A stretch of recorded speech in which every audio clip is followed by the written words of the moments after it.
ಎಲ್ಲರಿಗೂ ನಮಸ್ಕಾರ. ಆತ್ಮೀಯರೇ, ಧಾರ್ಮಿಕ ಸುಧಾರಣಾ ಚಳವಳಿ ಅಂತಕ್ಕಂಥ ಅಧ್ಯಾಯವನ್ನು ಮುಕ್ತಾಯಗೊಳಿಸಿದ ನಂತರ ಸದ್ಯದ ಅವಧಿಯಲ್ಲಿ ನಾವು ಚರ್ಚೆ ಮಾಡ್ತಕ್ಕಂಥ ಮತ್ತೊಂದು ಪ್ರಮುಖ ವಿಷಯ ಯಾವತ್ತಪ್ಪ ಅಂತಂದ್ರೆ ಅಮೇರಿಕಾ ಸ್ವಾತಂತ್ರ್ಯ ಸಂಗ್ರಾಮ ಅಥವಾ ಅಮೇರಿಕಾ ಕ್ರಾಂತಿ.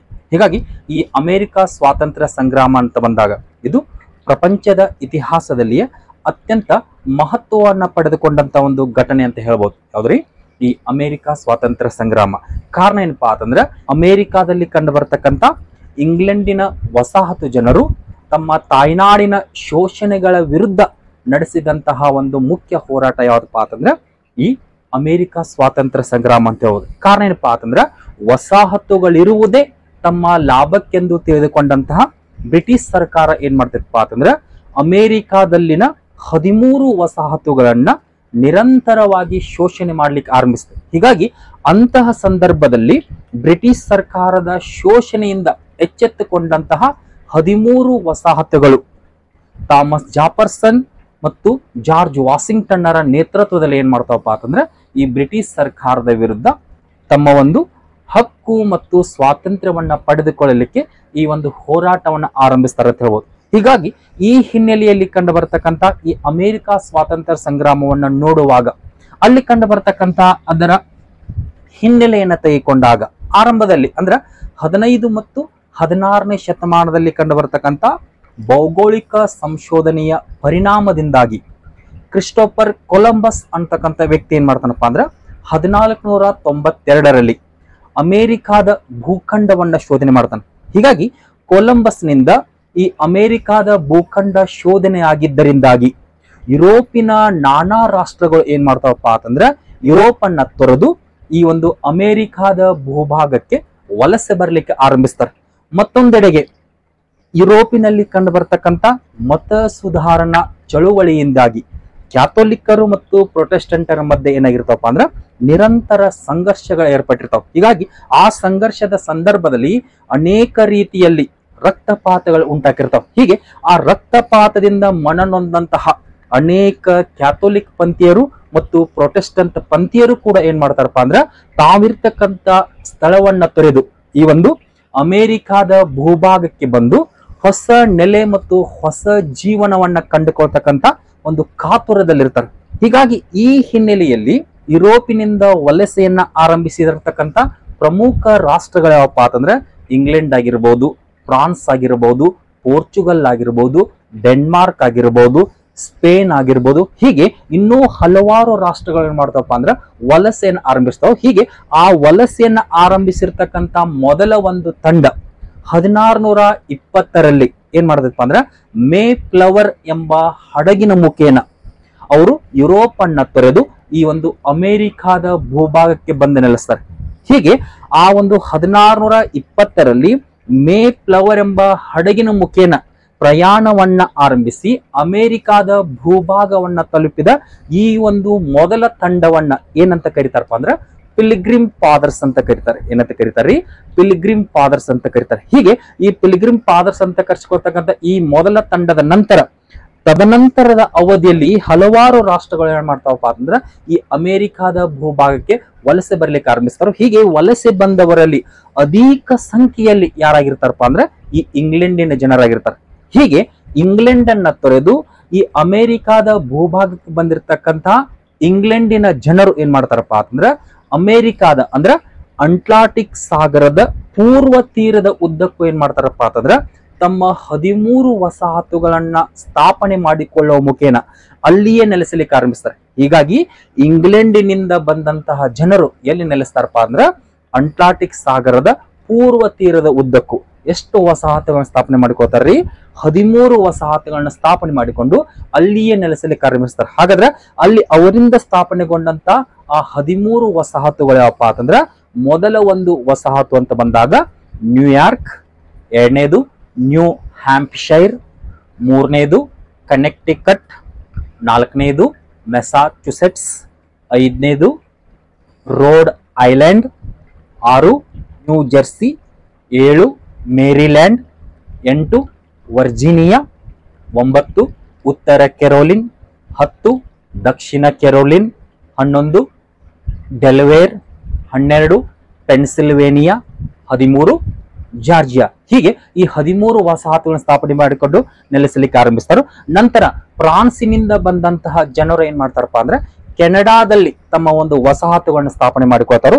ಅದೇ ರೀತಿಯಾಗಿ ಸ್ಪೇನಿನಿಂದ ಬಂದಂತಹ ಜನರು ಏನ್ ಮಾಡ್ತಾರಪ್ಪ ಅಂದ್ರೆ ದಕ್ಷಿಣ ಅಮೆರಿಕಾದ ಮೆಕ್ಸಿಕೋದಲ್ಲಿ ನೆಲೆಸ್ತಾರೆ. ಹೀಗೆ ಒಟ್ಟಾರೆಯಾಗಿ ಯುರೋಪ್ ಅನ್ನ ತೊರೆದು ಬಂದಂತಹ ಅನೇಕ ರಾಷ್ಟ್ರಗಳ ಜನರು ಏನ್ ಮಾಡ್ತಾರಪ್ಪ ಅಂತಂದ್ರೆ ಈ ಅಟ್ಲಾಂಟಿಕ್ ಸಾಗರದ ಪೂರ್ವ ತೀರದ ಉದ್ದಕ್ಕಾಗಿರ್ಬೋದು, ಮೆಕ್ಸಿಕೋ ಪ್ರದೇಶದಲ್ಲಾಗಿರ್ಬೋದು, ಕೆನಡಾ ಪ್ರದೇಶದಲ್ಲಾಗಿರ್ಬೋದು, ಹೀಗೆ ಈ ಒಂದು ಭೂಭಾಗಗಳಲ್ಲಿ ನೆಲೆಸಲಿಕ್ಕೆ ಆರಂಭಿಸ್ತಾರೆ.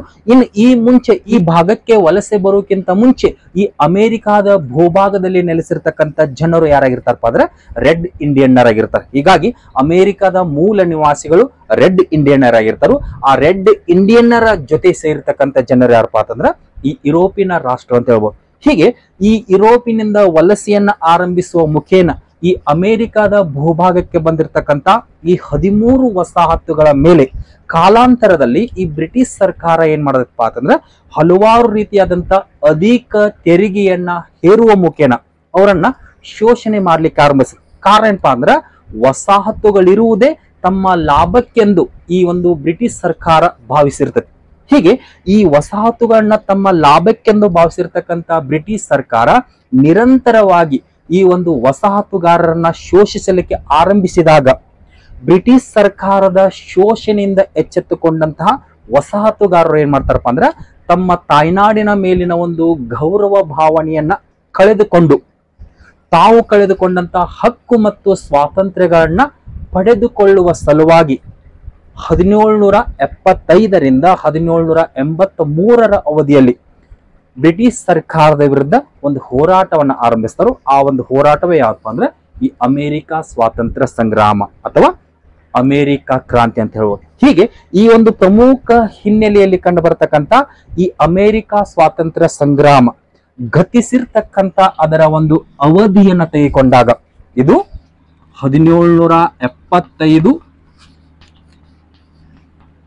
ಏಪ್ರಿಲ್ 19ರಿಂದ 1783 ಸೆಪ್ಟೆಂಬರ್ 3ರವರೆಗೆ ಏನಾಗತ್ತಪ್ಪ ಅಂತಂದ್ರೆ ಈ ಒಂದು ಹೋರಾಟ ಕಂಡು ಬರುತ್ತೆ. ಸರಿಸುಮಾರು 8 ವರ್ಷ 4 ತಿಂಗಳು 15 ದಿನಗಳ ಅವಧಿಯಲ್ಲಿ ಕಂಡು ಬರತಕ್ಕಂತ ಒಂದು ಹೋರಾಟ ಯಾವ್ದ್ರಿ ಈ ಅಮೆರಿಕ ಸ್ವಾತಂತ್ರ್ಯ ಸಂಗ್ರಾಮ ಅಥವಾ ಅಮೆರಿಕ ಕ್ರಾಂತಿ. ಅದರಲ್ಲಿ 1775 ಏಪ್ರಿಲ್ 19 ಅನ್ನೋದು ಏನನ್ನ ಸೂಚಿಸತ್ತಪ್ಪ ಅಂತಂದ್ರೆ ಇದು ಬೋಸ್ಟನ್ ಕಾಯ್ದೆಯನ್ನ ವಿರೋಧಿಸಿ ವಸಾಹತು ಜನರು ಲೆಕ್ಸಿಂಗ್ಟನ್ ನಲ್ಲಿ ಬ್ರಿಟಿಷರ ವಿರುದ್ಧ ನಡೆಸಿರ್ತಕ್ಕಂಥ ಹೋರಾಟವನ್ನ ಸೂಚಿಸ್ತತಿ. ಇನ್ನು 1783 ಸೆಪ್ಟೆಂಬರ್ 3 ಅನ್ನೋದು ಏನನ್ನ ಸೂಚಿಸ್ತೈತಪ್ಪ ಅಂತಂದ್ರೆ ಇದು ಪ್ಯಾರಿಸ್ ಒಪ್ಪಂದವನ್ನ ಸೂಚಿಸುತ್ತೆ. ಹೀಗಾಗಿ ಈ 1783 ಸೆಪ್ಟೆಂಬರ್ 3ರಂದು ಏರ್ಪಟ್ಟಂತಹ ಪ್ಯಾರಿಸ್ ಒಪ್ಪಂದದಿಂದಾಗಿ ಒಂದು ಕಡೆ ಅಮೆರಿಕ ಸ್ವಾತಂತ್ರ್ಯ ಸಂಗ್ರಾಮ ಅಂತಕ್ಕಂಥ ಹೋರಾಟ ಮುಕ್ತಾಯಗೊಳ್ಳುವುದು ಅಷ್ಟೇ ಅಲ್ಲದೆ 13 ವಸಾಹತುಗಳು ಕೂಡಿಕೊಂಡು ಅಮೆರಿಕ ಸಂಯುಕ್ತ ಸಂಸ್ಥಾನ ಅಂತಕ್ಕಂಥ ಹೊಸ ರಾಷ್ಟ್ರ ಉದಯ ಆಗತ್ತೆ. ಜೊತೆಗೆ ಇಂಗ್ಲೆಂಡಿನ ದೊರೆಯಾದಂತಹ ಈ 3ನೇ ಜಾರ್ಜ್ ಏನ್ ಮಾಡ್ತಾನಪ್ಪ ಅಂದ್ರ 13 ವಸಾಹತುಗಳಿಗೆ ತನ್ನ ಒಂದು ಸ್ವಾತಂತ್ರ್ಯವನ್ನು ಘೋಷಣೆ ಮಾಡ್ತಾನೆ. ಹೀಗೆ ಈ ಒಂದು ಅವಧಿಯಲ್ಲಿ ಏನಾಗತ್ತಪ್ಪ ಅಂತಂದ್ರೆ ಈ ಅಮೆರಿಕ ಕ್ರಾಂತಿ ಕಂಡು ಬರುತ್ತೆ. ಹೀಗೆ ಈ ಅಮೆರಿಕ ಕ್ರಾಂತಿ ನಡೆಸಿರ್ತಕ್ಕಂಥ ಅವಧಿಯನ್ನ ಸಂಕ್ಷಿಪ್ತವಾಗಿ ತಿಳಿದುಕೊಂಡ ನಂತರ ಈ ಅಮೆರಿಕ ಕ್ರಾಂತಿಯ ಸಂದರ್ಭದಲ್ಲಿ ಕಂಡು ಬರ್ತಕ್ಕಂಥ ಪ್ರಮುಖರು ಯಾರಪ್ಪ ಅಂತಂದ್ರೆ ಈ ಅಮೆರಿಕ ಕ್ರಾಂತಿ ನಡೆದಂತ ಸಂದರ್ಭದಲ್ಲಿ ಇಂಗ್ಲೆಂಡಿನ ದೊರೆ ಯಾರಾಗಿರ್ತಾರಪ್ಪ ಅಂತಂದ್ರ 3ನೇ ಜಾರ್ಜ್ ಅಂತಕ್ಕಂಥ ವ್ಯಕ್ತಿ ಆಗಿರ್ತಾನು. ಇನ್ನು ಆ 3ನೇ ಜಾರ್ಜನಿಗೆ 2 ಜನ ಪ್ರಧಾನಿಗಿರ್ತಾರೆ. ಆರಂಭದಲ್ಲಿ ಜಾರ್ಜ್ ಗ್ರೆನ್ವಿಲ್ಲೆ ಅಂತಕ್ಕಂಥ ಒಬ್ಬ ವ್ಯಕ್ತಿ ಇರ್ತಾನು. ಜಾರ್ಜ್ ಗ್ರೆನ್ವಿಲ್ಲೆ ನಂತರ ಕಂಡು ಬರ ಯಾರಪ್ಪ ಅಂದ್ರ ಲಾರ್ಡ್ ನಾರ್ಥಬ್ರೂಕ್. ಇನ್ನು ಇತ್ತ ಕಡೆ ವಸಾಹತುಗಾರರ ಪೈಕಿ ಆ 13 ವಸಾಹತುಗಳ ಸೇನೆಯ ದಂಡ ನಾಯಕತ್ವವನ್ನು ವಹಿಸಿಕೊಂಡಂತ ವ್ಯಕ್ತಿ ಯಾರಾಗಿರ್ತಾರಪ್ಪ ಅಂದ್ರೆ ಜಾರ್ಜ್ ವಾಷಿಂಗ್ಟನ್ ಅಂತಕ್ಕಂಥ ವ್ಯಕ್ತಿ. ಹೀಗಾಗಿ ಜಾರ್ಜ್ ವಾಷಿಂಗ್ಟನ್ ನ ನೇತೃತ್ವದಲ್ಲಿ ಈ ವಸಾಹತುಗಳು ಯಾರೊಂದಿಗೆ ಸೆಣಸಾಟವನ್ನ ನಡೆಸ್ತಾವಪ್ಪ ಅಂತಂದ್ರೆ ಬ್ರಿಟಿಷ್ ಸರ್ಕಾರದ ವಿರುದ್ಧ ಅಂತ ಹೇಳ್ಬೋದು. ಇನ್ ನೆಕ್ಸ್ಟ್ ಇಲ್ಲಿ ಅಮೆರಿಕ ಸ್ವಾತಂತ್ರ್ಯ ಸಂಗ್ರಾಮದಲ್ಲಿ ಈ 1776 ಅನ್ನೋದು ಏನನ್ನ ಸೂಚಿಸ್ತಪ್ಪ ಅಂದ್ರೆ 1776 ಜುಲೈ 4ರಂದು ಥಾಮಸ್ ಜೆಫರ್ಸನ್ ಅಂತಕ್ಕಂಥ ವ್ಯಕ್ತಿ ಏನ್ ಮಾಡ್ತಾನಪ್ಪ ಅಂದ್ರೆ ಅಮೆರಿಕದ ಸ್ವಾತಂತ್ರ್ಯ ಘೋಷಣೆಯನ್ನ ಹೊರಡಿಸ್ತಾನೆ. ಹೀಗಾಗಿ ಈ ಹಿನ್ನೆಲೆಯಲ್ಲಿ ಇಂದಿಗೂ ಕೂಡ ಜುಲೈ 4 ಅಮೆರಿಕಾದಲ್ಲಿ ಏನಂತ ಆಚರಣೆ ಮಾಡ್ತಾರಪ್ಪ ಅಂದ್ರೆ ಅಮೆರಿಕಾದ ರಾಷ್ಟ್ರೀಯ ದಿನ ಅಂತ ಆಚರಣೆ ಮಾಡ್ತಾರೆ. ಅಷ್ಟೇ ಅಲ್ಲದೆ ಈ ಅಮೆರಿಕ ಸ್ವಾತಂತ್ರ್ಯ ಸಂಗ್ರಾಮಕ್ಕೆ ಸಂಬಂಧಪಟ್ಟಂತಹ ಒಂದು ಮುಖ್ಯ ಕೃತಿ ಯಾವ್ದಪ್ಪ ಅಂತಂದ್ರ ಶ್ರೇಷ್ಠ ಉದಾರತಾವಾದಿಯಾದಂತ ಜಾನ್ ಲಾಕ್ ಅಂತಕ್ಕಂಥ ವ್ಯಕ್ತಿಯಿಂದ ರಚನೆಗೊಂಡಂತಹ ಒಂದು ಕೃತಿ ಯಾವ್ದ್ರಿ? ಟು ಟ್ರೀಟೀಸ್ ಆಫ್ ಗೌರ್ಮೆಂಟ್ ಅಥವಾ ಸರ್ಕಾರದ ಎರಡು ಒಪ್ಪಂದಗಳು ಅಂತಕ್ಕಂಥ ಕೃತಿಯನ್ನ ಏನಂತ ಕರೀತಾರಪ್ಪ ಅಂತಂದ್ರ ಅಮೆರಿಕಾ ಕ್ರಾಂತಿಯ ಬೈಬಲ್ ಅಂತ ಕರೀತಾರೆ. ಯಾವ ಕೃತಿ ಏನ್ರಿ? ಟು ಟ್ರೀಟೀಸ್ ಆಫ್ ಗೌರ್ಮೆಂಟ್ ಅಥವಾ ಸರ್ಕಾರದ ಎರಡು ಒಪ್ಪಂದಗಳು. ಯಾರಿಂದ ರಚನೆಗೊಂಡತ್ರಿ? ಜಾನ್ ಲಾಕ್ ಅಂತಕ್ಕಂಥ ವ್ಯಕ್ತಿ. ಹೀಗೆ ಒಟ್ಟಾರೆಯಾಗಿ ಈ ಒಂದು ಎಲ್ಲ ಸಂಕ್ಷಿಪ್ತ ಮಾಹಿತಿಯನ್ನ ತಿಳಿದುಕೊಂಡ ನಂತರ ಮುಂದುವರೆದಂತೆ ನಾವೇನ್ ಮಾಡೋಣಪ್ಪ ಅಂತಂದ್ರೆ ಅಮೆರಿಕ ಕ್ರಾಂತಿ ನಡೆಯಲಿಕ್ಕೆ ಕಂಡು ಬರ್ತಕ್ಕಂಥ ಪ್ರಮುಖ ಕಾರಣ ಬಗ್ಗೆ ಚರ್ಚೆನ ಕೈಗೊಳ್ಳೋಣ. ಹಾಗಾದ್ರೆ ಮುಖ್ಯವಾಗಿ 9 ಕಾರಣಗಳನ್ನ ನಾವೇನ್ ಮಾಡ್ತೀವಪ್ಪ ಅಂದ್ರೆ ಈ ಒಂದು ಅಧ್ಯಾಯದಲ್ಲಿ ಚರ್ಚೆ ಮಾಡ್ತೀವಿ. ಅದರಲ್ಲಿ ಈ ಅಮೆರಿಕ ಕ್ರಾಂತಿ ಗತಿಸಲಿಕ್ಕೆ ಮೊದಲ ಒಂದು ಕಾರಣ ಯಾವಪ್ಪ ಅಂದ್ರೆ ರಾಜಕೀಯ ಕಾರಣಗಳು. ಈ ರಾಜಕೀಯ ಕಾರಣಗಳು ಯಾವ ರೀತಿಯಾಗಿ ಕಂಡು ಬರುತ್ತಪ್ಪ ಅಂತಂದ್ರೆ ಮೂಲತಃ ಅಮೆರಿಕಾದಲ್ಲಿ ಕಂಡು ಬರ್ತಕ್ಕಂತ 13 ವಸಾಹತುಗಳನ್ನ ತೆಗೆದುಕೊಂಡಾಗ ಆ 13 ವಸಾಹತುಗಳು ತನ್ನದೇ ಆದಂತ ಒಂದು ಅಸೆಂಬ್ಲಿಯನ್ನ ಹೊಂದಿದ್ದು ಅಥವಾ ಶಾಸಕಾಂಗ ವ್ಯವಸ್ಥೆಯನ್ನು ಹೊಂದಿದ್ದು. ಹೀಗಾಗಿ ಈ ಸಂದರ್ಭದಲ್ಲಿ ಅವು ತನ್ನದೇ ಆದಂತ ಕಾನೂನುಗಳನ್ನ ಹಾಗೂ ಸ್ವಾಯತ್ತ ಸ್ಥಳೀಯ ಸರ್ಕಾರವನ್ನ ಹೊಂದಿದ್ದು. ಹೀಗಾಗಿ ಈ ಸಂದರ್ಭದಲ್ಲಿ ತಮ್ಮ ಕಾನೂನುಗಳ ಮುಖೇನ ಸ್ವಾಯತ್ತ ಸರ್ಕಾರವನ್ನ ಹೊಂದಿರತಕ್ಕಂತ ಇದೇ ವಸಾಹತುಗಳ ಪೈಕಿ ಕೆಲವೊಂದು ಕಾನೂನುಗಳಲ್ಲಿ ಜನಪ್ರತಿನಿಧಿಗಳನ್ನ ಒಳಗೊಂಡಂತಹ ಶಾಸನ ಸಭೆಗಳಿದೆ ಅಂತ ಹೇಳ್ಬೋದು. ಹೀಗೆ ತಮ್ಮದೇ ಆದಂತಹ ಶಾಸಕಾಂಗ ವ್ಯವಸ್ಥೆಯನ್ನು ಹೊಂದಿರತಕ್ಕಂತಹ ಈ ವಸಾಹತು ಜನರು ಮೂಲತಃ ಇಂಗ್ಲೆಂಡಿನಿಂದ ಬಂದವರಾದ ಕಾರಣಕ್ಕಾಗಿ ತಮ್ಮ ತಾಯ್ನಾಡಿನಲ್ಲಿ ಕಂಡು ಬರತಕ್ಕಂತ ಕಾನೂನುಗಳು, ಸಂಘ ಸಂಸ್ಥೆಗಳು ಮತ್ತು ಪ್ರಾತಿನಿಧಿಕ ಸಭೆಗಳನ್ನು ಹೊಂದಬೇಕಂತಕ್ಕಂಥ ಒಂದು ಕಾತುರದಲ್ಲಿರ್ತಾರೆ. ಹೀಗಾಗಿ ಇಂತಹ ಸಂದರ್ಭದಲ್ಲಿ ಈ ವಸಾಹತು ಜನರ ಮೇಲೆ ಹಲವಾರು ರೀತಿಯ ರಾಜಕೀಯ ದಾರ್ಶನಿಕರು ಏನ್ ಮಾಡ್ತಾರಪ್ಪ ಅಂದ್ರೆ ತಮ್ಮದೇ ಆದಂತ ಒಂದು ಪ್ರಭಾವವನ್ನು ಬೀರ್ತಾರೆ. ಉದಾಹರಣೆಗೆ ರೂಸೋ ಆಗಿರ್ಬೋದು, ವಾಲ್ಟರ್ ಆಗಿರ್ಬೋದು, ಮಾಂಟೆಸ್ಕ್ ಆಗಿರ್ಬೋದು. ಹೀಗೆ ಇವರ ಒಂದು ಪ್ರಜಾಪ್ರಭುತ್ವ ತತ್ವಗಳು ಏನಾಕವಪ್ಪ ಅಂತಂದ್ರೆ ಈ ವಸಾಹತು ಜನರ ಮೇಲೆ ಗಾಢವಾದಂತ ಪ್ರಭಾವವನ್ನು ಬೀರ್ತಾವ. ಅಷ್ಟೇ ಅಲ್ಲದೆ ಜಾನ್ ಲಾಕ್ ಆಗಿರ್ಬೋದು, ಜಾನ್ ಹಾಬ್ಸ್ ಆಗಿರ್ಬೋದು, ಜಾನ್ ಆಡಮ್ಸ್ ಆಗಿರ್ಬೋದು, ಹೀಗೆ ಇನ್ನೂ ಹಲವಾರು ರೀತಿಯಾದಂತ ರಾಜಕೀಯ ದಾರ್ಶನಿಕರು ಮತ್ತು ಅವರ ಒಂದು ತತ್ವಗಳು ಈ ವಸಾಹತು ಜನರ ಮೇಲೆ ಗಾಢವಾದಂತಹ ಪ್ರಭಾವ ಬೀರ್ತಾವ ಅಂತ ಹೇಳ್ಬೋದು. ಯಾವ ರೀತಿಪ್ಪ ಅಂತಂದ್ರೆ ಈ ಎಲ್ಲ ದಾರ್ಶನಿಕರ ಬಗ್ಗೆ ಅಧ್ಯಯನವನ್ನ ಕೈಗೊಂಡಂತಹ ಈ ವಸಾಹತು ಜನರು ಏನ್ ಮಾಡ್ತಾರಪ್ಪ ಅಂತಂದ್ರೆ ಸರ್ಕಾರದ ರೀತಿ ನೀತಿಗಳು, ಪ್ರಜಾಪ್ರಭುತ್ವದ ಹಕ್ಕುಗಳು ಹಾಗೂ ಜಾನ್ ದೊರೆಯ ಮ್ಯಾಗ್ನಾ ಕಾರ್ಟ, ಹೀಗೆ ಈ ರೀತಿಯಾದಂತ ಹಲವಾರು ವಿಷಯಗಳ ಬಗ್ಗೆ ತಿಳಿದುಕೊಳ್ಳುವ ಮುಖೇನ ತಮ್ಮ ಒಂದು ರಾಜಕೀಯ ಹಕ್ಕುಗಳ ಬಗ್ಗೆ ಏನಾಕರಪ್ಪ ಅಂದ್ರೆ ಜಾಗೃತಗೊಳ್ಳಲಿಕ್ಕೆ ಆರಂಭಿಸ್ತಾರೆ. ಹೀಗೆ ಆರಂಭದಲ್ಲಿ ಈ ಒಂದು ವಸಾಹತುಗಳು ತಮ್ಮದೇ ಆದಂತ ಸ್ವಾಯತ್ತ ಸರ್ಕಾರವನ್ನು ಹೊಂದುವ ಮುಖೇನ ಅಲ್ಲಿ ಜೀವನವನ್ನು ನಡೆಸಿದ್ರು. ಆದ್ರೆ ತದನಂತರದ ಅವಧಿಯಲ್ಲಿ ಈ ಒಂದು ವಸಾಹತುಗಳಲ್ಲಿ ಬ್ರಿಟಿಷ್ ಸರ್ಕಾರದ ಹಸ್ತಕ್ಷೇಪ ಏರ್ಪಟ್ಟಿದ್ದರಿಂದಾಗಿ ಈ ಒಂದು ವಸಾಹತುಗಳಲ್ಲಿ ಹಲವಾರು ರೀತಿಯಾದಂತಹ ಒಂದು ಪ್ರಾಂತ್ಯಗಳಿರ್ತಾವು. ಹೀಗೆ ಆ ಪ್ರಾಂತ್ಯಗಳನ್ನ ನೋಡಿಕೊಳ್ಳಲಿಕ್ಕೆ ಇಂಗ್ಲೆಂಡಿನ ದೊರೆಯಿಂದ ನೇಮಕಗೊಂಡಂತಹ ರಾಜ್ಯಪಾಲರು ಮತ್ತು ನ್ಯಾಯಾಧೀಶರು ನೇಮಕಗೊಂಡಿರ್ತಾರೆ. ಹೀಗೆ ಇಂಗ್ಲೆಂಡಿನ ರಾಜನಿಂದ ನೇಮಕಗೊಂಡಂತ ಈ ರಾಜ್ಯಪಾಲರು ಮತ್ತು ನ್ಯಾಯಾಧೀಶರು ಆ ಪ್ರಾಂತ್ಯಗಳನ್ನ ನೋಡಿಕೊಳ್ಳಲಿಕ್ಕೆ ಆರಂಭಿಸ್ತಾರೆ. ಹೀಗೆ ಈ ನೋಡಿಕೊಳ್ಳಲಿಕ್ಕೆ ಆರಂಭಿಸಿರ್ತಕ್ಕಂಥ ಇವರಿಬ್ಬರು ಏನಾಗಿರ್ತಾರಪ್ಪ ಅಂದ್ರೆ ಬ್ರಿಟಿಷ್ ಪಾರ್ಲಿಮೆಂಟ್ಗೆ ಋಣಿಯಾಗಿರ್ತಾರೆ. ಹೀಗೆ ಈ ಬ್ರಿಟಿಷ್ ಪಾರ್ಲಿಮೆಂಟ್ಗೆ ಋಣಿಯಾದಂತ ರಾಜ್ಯಪಾಲರು ಮತ್ತು ನ್ಯಾಯಾಧೀಶರ ಪೈಕಿ ಈ ರಾಜ್ಯಪಾಲ ಎಷ್ಟೊಂದು ಅಧಿಕಾರವನ್ನು ಹೊಂದಿರ್ತಾನಪ್ಪ ಅಂತಂದ್ರ ಈತ ಕಾನೂನಿನ ನೆರವಿಲ್ಲದೆ ಯಾರನ್ನು ಬೇಕಾದರೂ ಬಂಧಿಸುವಂತಹ ಒಂದು ಹಕ್ಕನ್ನ ಹೊಂದಿರ್ತಾನೆ. ಯಾರ್ರೀ? ಈ ರಾಜ್ಯಪಾಲ. ಹೀಗೆ ಇಷ್ಟೊಂದು ಪ್ರಮುಖ ಅಧಿಕಾರವನ್ನ ಪಡೆದುಕೊಂಡಂತ ಈ ನ್ಯಾಯಾಧೀಶ ಮತ್ತು ಈ ರಾಜ್ಯಪಾಲನೆಗೆ ಇಂಗ್ಲೆಂಡಿನ ಸರ್ಕಾರದಿಂದ ವೇತನವನ್ನ ಭರಿಸುವುದರ ಬದಲಾಗಿ ಆ ವಸಾಹತು ಜನರಿಂದಲೇ ಅವರ ಒಂದು ವೇತನವನ್ನ ಕೊಡಿಸಲಿಕ್ಕೆ ಆರಂಭಿಸ್ತಾರೆ. ಇದು ವಸಾಹತುಗಾರರಲ್ಲಿ ಒಂದ್ ರೀತಿ ಹೋರಾಟದ ಕಿಚ್ಚನ್ನ ಹಸ್ತದ ಅಂತ ಹೇಳ್ಬೋದು. ಯಾವ ರೀತಿಪ್ಪ ಅಂತಂದ್ರೆ ಇಂಗ್ಲೆಂಡಿನ ಪಾರ್ಲಿಮೆಂಟಿನಲ್ಲಿ ಯಾವುದೇ ಪ್ರಾತಿನಿಧ್ಯವಿಲ್ಲದೆ ಇರ್ತಕ್ಕಂಥ ಈ ಒಂದು ವಸಾಹತುಗಾರರ ಮೇಲೆ ಬ್ರಿಟಿಷ್ ಸರ್ಕಾರ ಯಾವಾಗ ಈ ಒಂದು ವೇತನವನ್ನ ಪಾವತಿಸಲಿಕ್ಕೆ ಹಾಗೂ ತೆರಿಗೆಯನ್ನ ವಸೂಲಿ ಮಾಡಲಿಕ್ಕೆ ಆರಂಭಿಸುತ್ತೋ ಆ ಸಂದರ್ಭದಲ್ಲಿ ಈ ವಸಾಹತು ಜನರು ಏನ್ ಮಾಡ್ತಾರಪ್ಪ ಅಂತಂದ್ರೆ ಪ್ರಾತಿನಿಧ್ಯವಿಲ್ಲದೆ ತೆರಿಗೆ ಇಲ್ಲ ಅಂತಕ್ಕಂಥ ಘೋಷಣೆಯನ್ನ ಕೂಗುವ ಮುಖೇನ ಬ್ರಿಟಿಷ್ ಸರ್ಕಾರದ ವಿರುದ್ಧ ಏನ್ ಮಾಡ್ತಾರಪ್ಪ ಅಂದ್ರೆ ಪ್ರತಿಭಟನೆಯನ್ನು ನಡೆಸ್ತಾರೆ. ಕಾರಣ ಏನಪ್ಪಾ ಅಂತಂದ್ರೆ ಇವರಿಗೆ ಇಂಗ್ಲೆಂಡಿನ ಪಾರ್ಲಿಮೆಂಟಿನಲ್ಲಿ ಯಾವುದೇ ರೀತಿಯಾದಂತಹ ಪ್ರಾತಿನಿಧ್ಯವಾಗಲಿ ಅಥವಾ ಯಾವುದೇ ರೀತಿಯ ಹಕ್ಕುಗಳಿಲ್ಲ. ಆದರೂ ಕೂಡ ಈ ವಸಾಹತುಗಾರರು ಏನ್ ಮಾಡ್ಬೇಕಾಗಿತ್ತಪ್ಪ ಅಂದ್ರೆ ಬ್ರಿಟಿಷ್ ಸರ್ಕಾರಕ್ಕೆ ತೆರಿಗೆಯನ್ನು ಕಟ್ಟಬೇಕಾಗಿತ್ತು. ಹೀಗಾಗಿ ಈ ಹಿನ್ನೆಲೆಯಲ್ಲಿ ಎಚ್ಚೆತ್ತುಕೊಂಡಂತ ವಸಾಹತುಗಾರರು ಇಂಗ್ಲೆಂಡ್ ಪಾರ್ಲಿಮೆಂಟಿನಲ್ಲಿ ನಮಗೆ ಪ್ರಾತಿನಿಧ್ಯ ಕೊಡುವವರೆಗೆ ನಾವು ನಿಮಗೆ ತೆರಿಗೆಯನ್ನ ಕಟ್ಟುವುದಿಲ್ಲ, ಹೀಗಾಗಿ ನಮಗೆ ಪ್ರಾತಿನಿಧ್ಯವನ್ನ ಕೊಡದೆ ಇರತಕ್ಕಂತ ನಿಮಗೆ ನಮ್ಮ ಮೇಲೆ ತೆರಿಗೆಯನ್ನ ವಿಧಿಸುವ ಹಕ್ಕಿಲ್ಲ ಎಂದು ತಿಳಿದುಕೊಂಡು ಬ್ರಿಟಿಷ್ ಸರ್ಕಾರದ ವಿರುದ್ಧ ಒಂದು ಹೋರಾಟವನ್ನು ಕೈಗೊಳ್ತಾರೋ. ಆ ಹೋರಾಟದ ಸಂದರ್ಭದಲ್ಲಿ ಇಂಗ್ಲೆಂಡಿನ ದೊರೆಯಾದಂತ 3ನೇ ಜಾರ್ಜ್ ಏನ್ ಮಾಡ್ತಾನಪ್ಪ ಅಂತಂದ್ರೆ ಈ ವಸಾಹತುಗಾರರ ಪ್ರತಿಭಟನೆಯನ್ನ ಹತ್ತಿಕ್ಕಲಿಕ್ಕೆ ಆರಂಭಿಸ್ತಾರೆ. ಆ ಸಮಯಕ್ಕೆ ತಮ್ಮ ತಾಯ್ನಾಡಿನ ಮೇಲಿನ ಗೌರವ ಭಾವನೆಯನ್ನ ಕಳೆದುಕೊಂಡಂತಹ ಈ ಎಲ್ಲ ವಸಾಹತುಗಾರರು ಏನ್ ಮಾಡ್ತಾರಪ್ಪ ಅಂದ್ರ ಹಲವಾರು ದಾರ್ಶನಿಕರ ತತ್ವ ಸಿದ್ಧಾಂತಗಳಿಂದ ಪ್ರೇರಿತಗೊಂಡು ತಾವು ಕಳೆದುಕೊಂಡಂತ ರಾಜಕೀಯ ಹಕ್ಕು ಮತ್ತು ಸ್ವಾತಂತ್ರ್ಯಗಳನ್ನ ಪಡೆದುಕೊಂಡು ಬ್ರಿಟನ್ನಿನಿಂದ ಅಥವಾ ಇಂಗ್ಲೆಂಡಿನಿಂದ ಸ್ವತಂತ್ರರಾಗುವ ಸಲುವಾಗಿ ಒಂದು ಹೋರಾಟವನ್ನು ನಡೆಸ್ತಾರೋ. ಆ ಹೋರಾಟವೇ ಯಾವಪ್ಪ ಅಂತಂದ್ರೆ ಈ ಅಮೆರಿಕ ಕ್ರಾಂತಿ ಅಥವಾ ಅಮೆರಿಕ ಸ್ವಾತಂತ್ರ್ಯ ಸಂಗ್ರಾಮ ಅಂತ ಹೇಳ್ಬೋದು. ಹೀಗಾಗಿ ಅಮೆರಿಕ ಸ್ವಾತಂತ್ರ್ಯ ಸಂಗ್ರಾಮ ನೀಡಲಿಕ್ಕೆ ಮೊದಲ ಒಂದು ಕಾರಣ ಯಾವಪ್ಪ ಅಂತಂದ್ರ ರಾಜಕೀಯ ಕಾರಣಗಳು.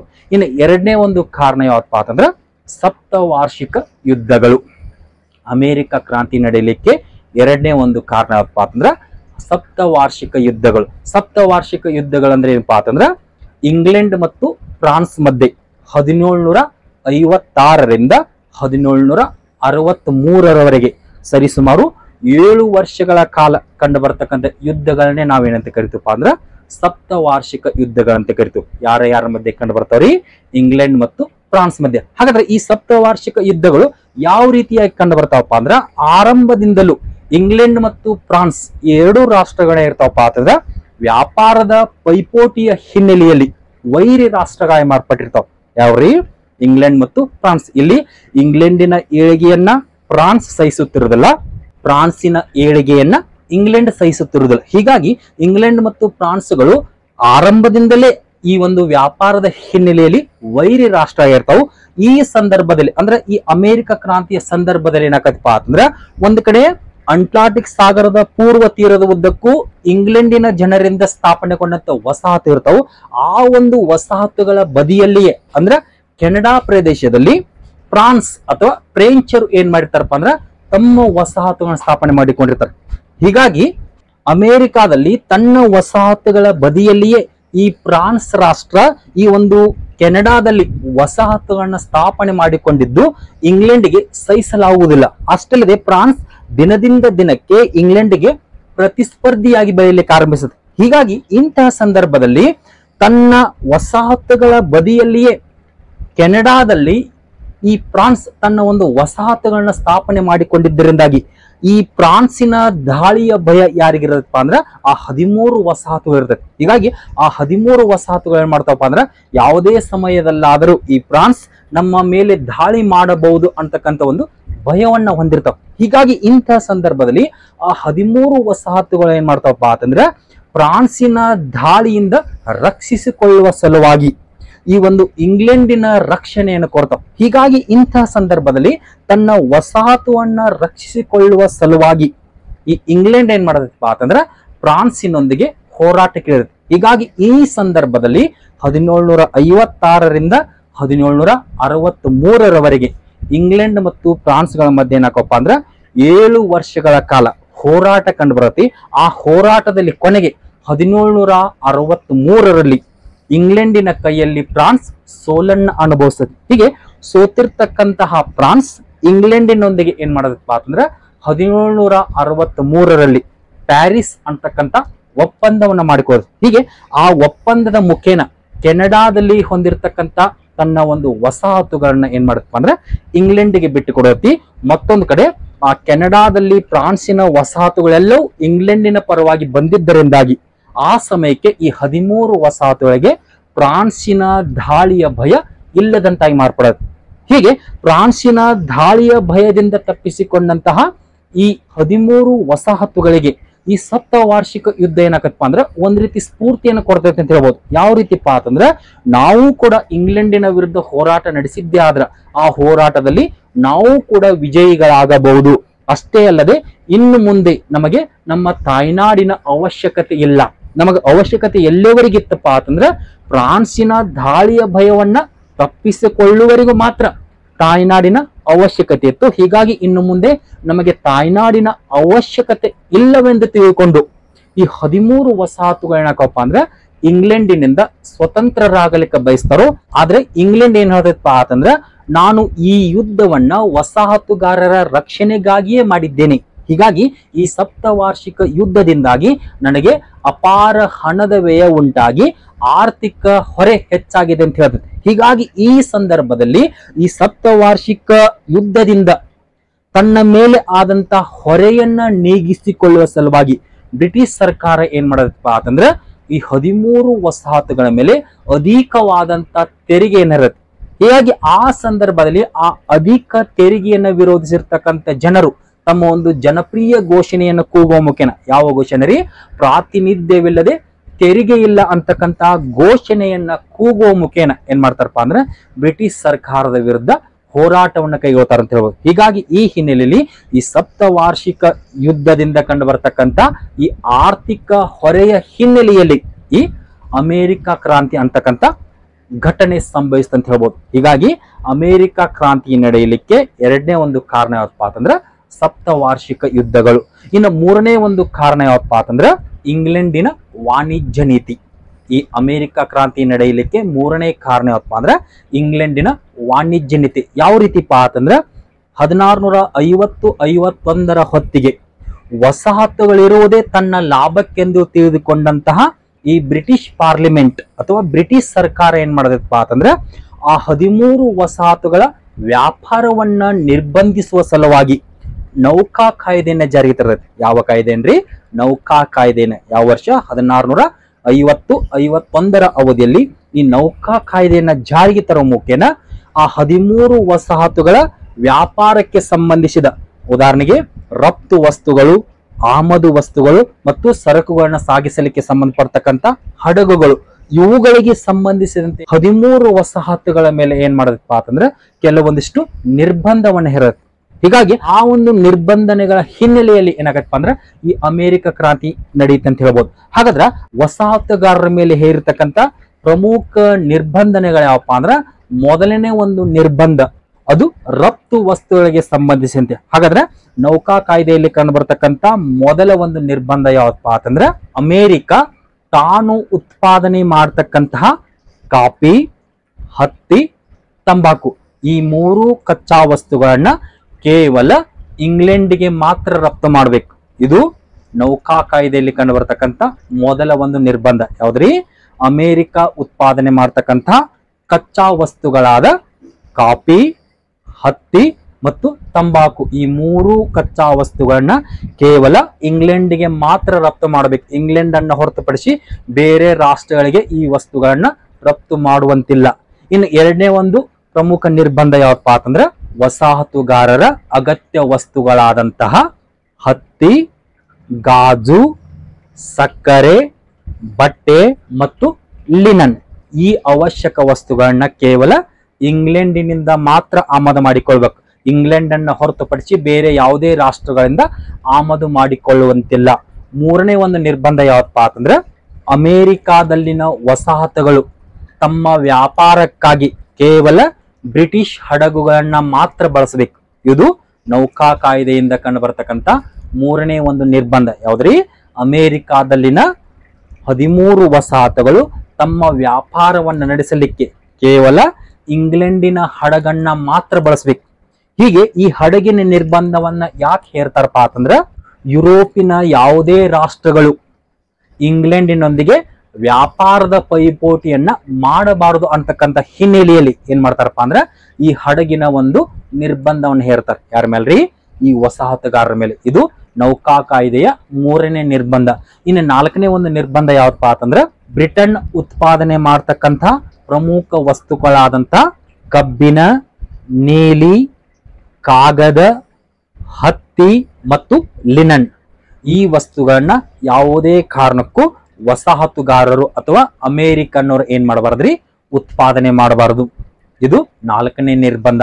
ನೌಕಾ ಕಾಯ್ದೆಯ 4ನೇ ನಿರ್ಬಂಧ ಯಾವಪ್ಪ ಅಂತಂದ್ರ ಇಂಗ್ಲೆಂಡ್ ಉತ್ಪಾದನೆ ಮಾಡತಕ್ಕಂತಹ ಕಬ್ಬಿಣ, ಕಾಗದ, ನೀಲಿ, ಲಿನನ್ ಮತ್ತು ಹತ್ತಿ ಈ ವಸ್ತುಗಳನ್ನ ಯಾವುದೇ ಕಾರಣಕ್ಕೂ ಅಮೇರಿಕನ್ನರು ಉತ್ಪಾದನೆ ಮಾಡಬಾರದು. ಇದು 4ನೇ ಒಂದು ನಿರ್ಬಂಧ.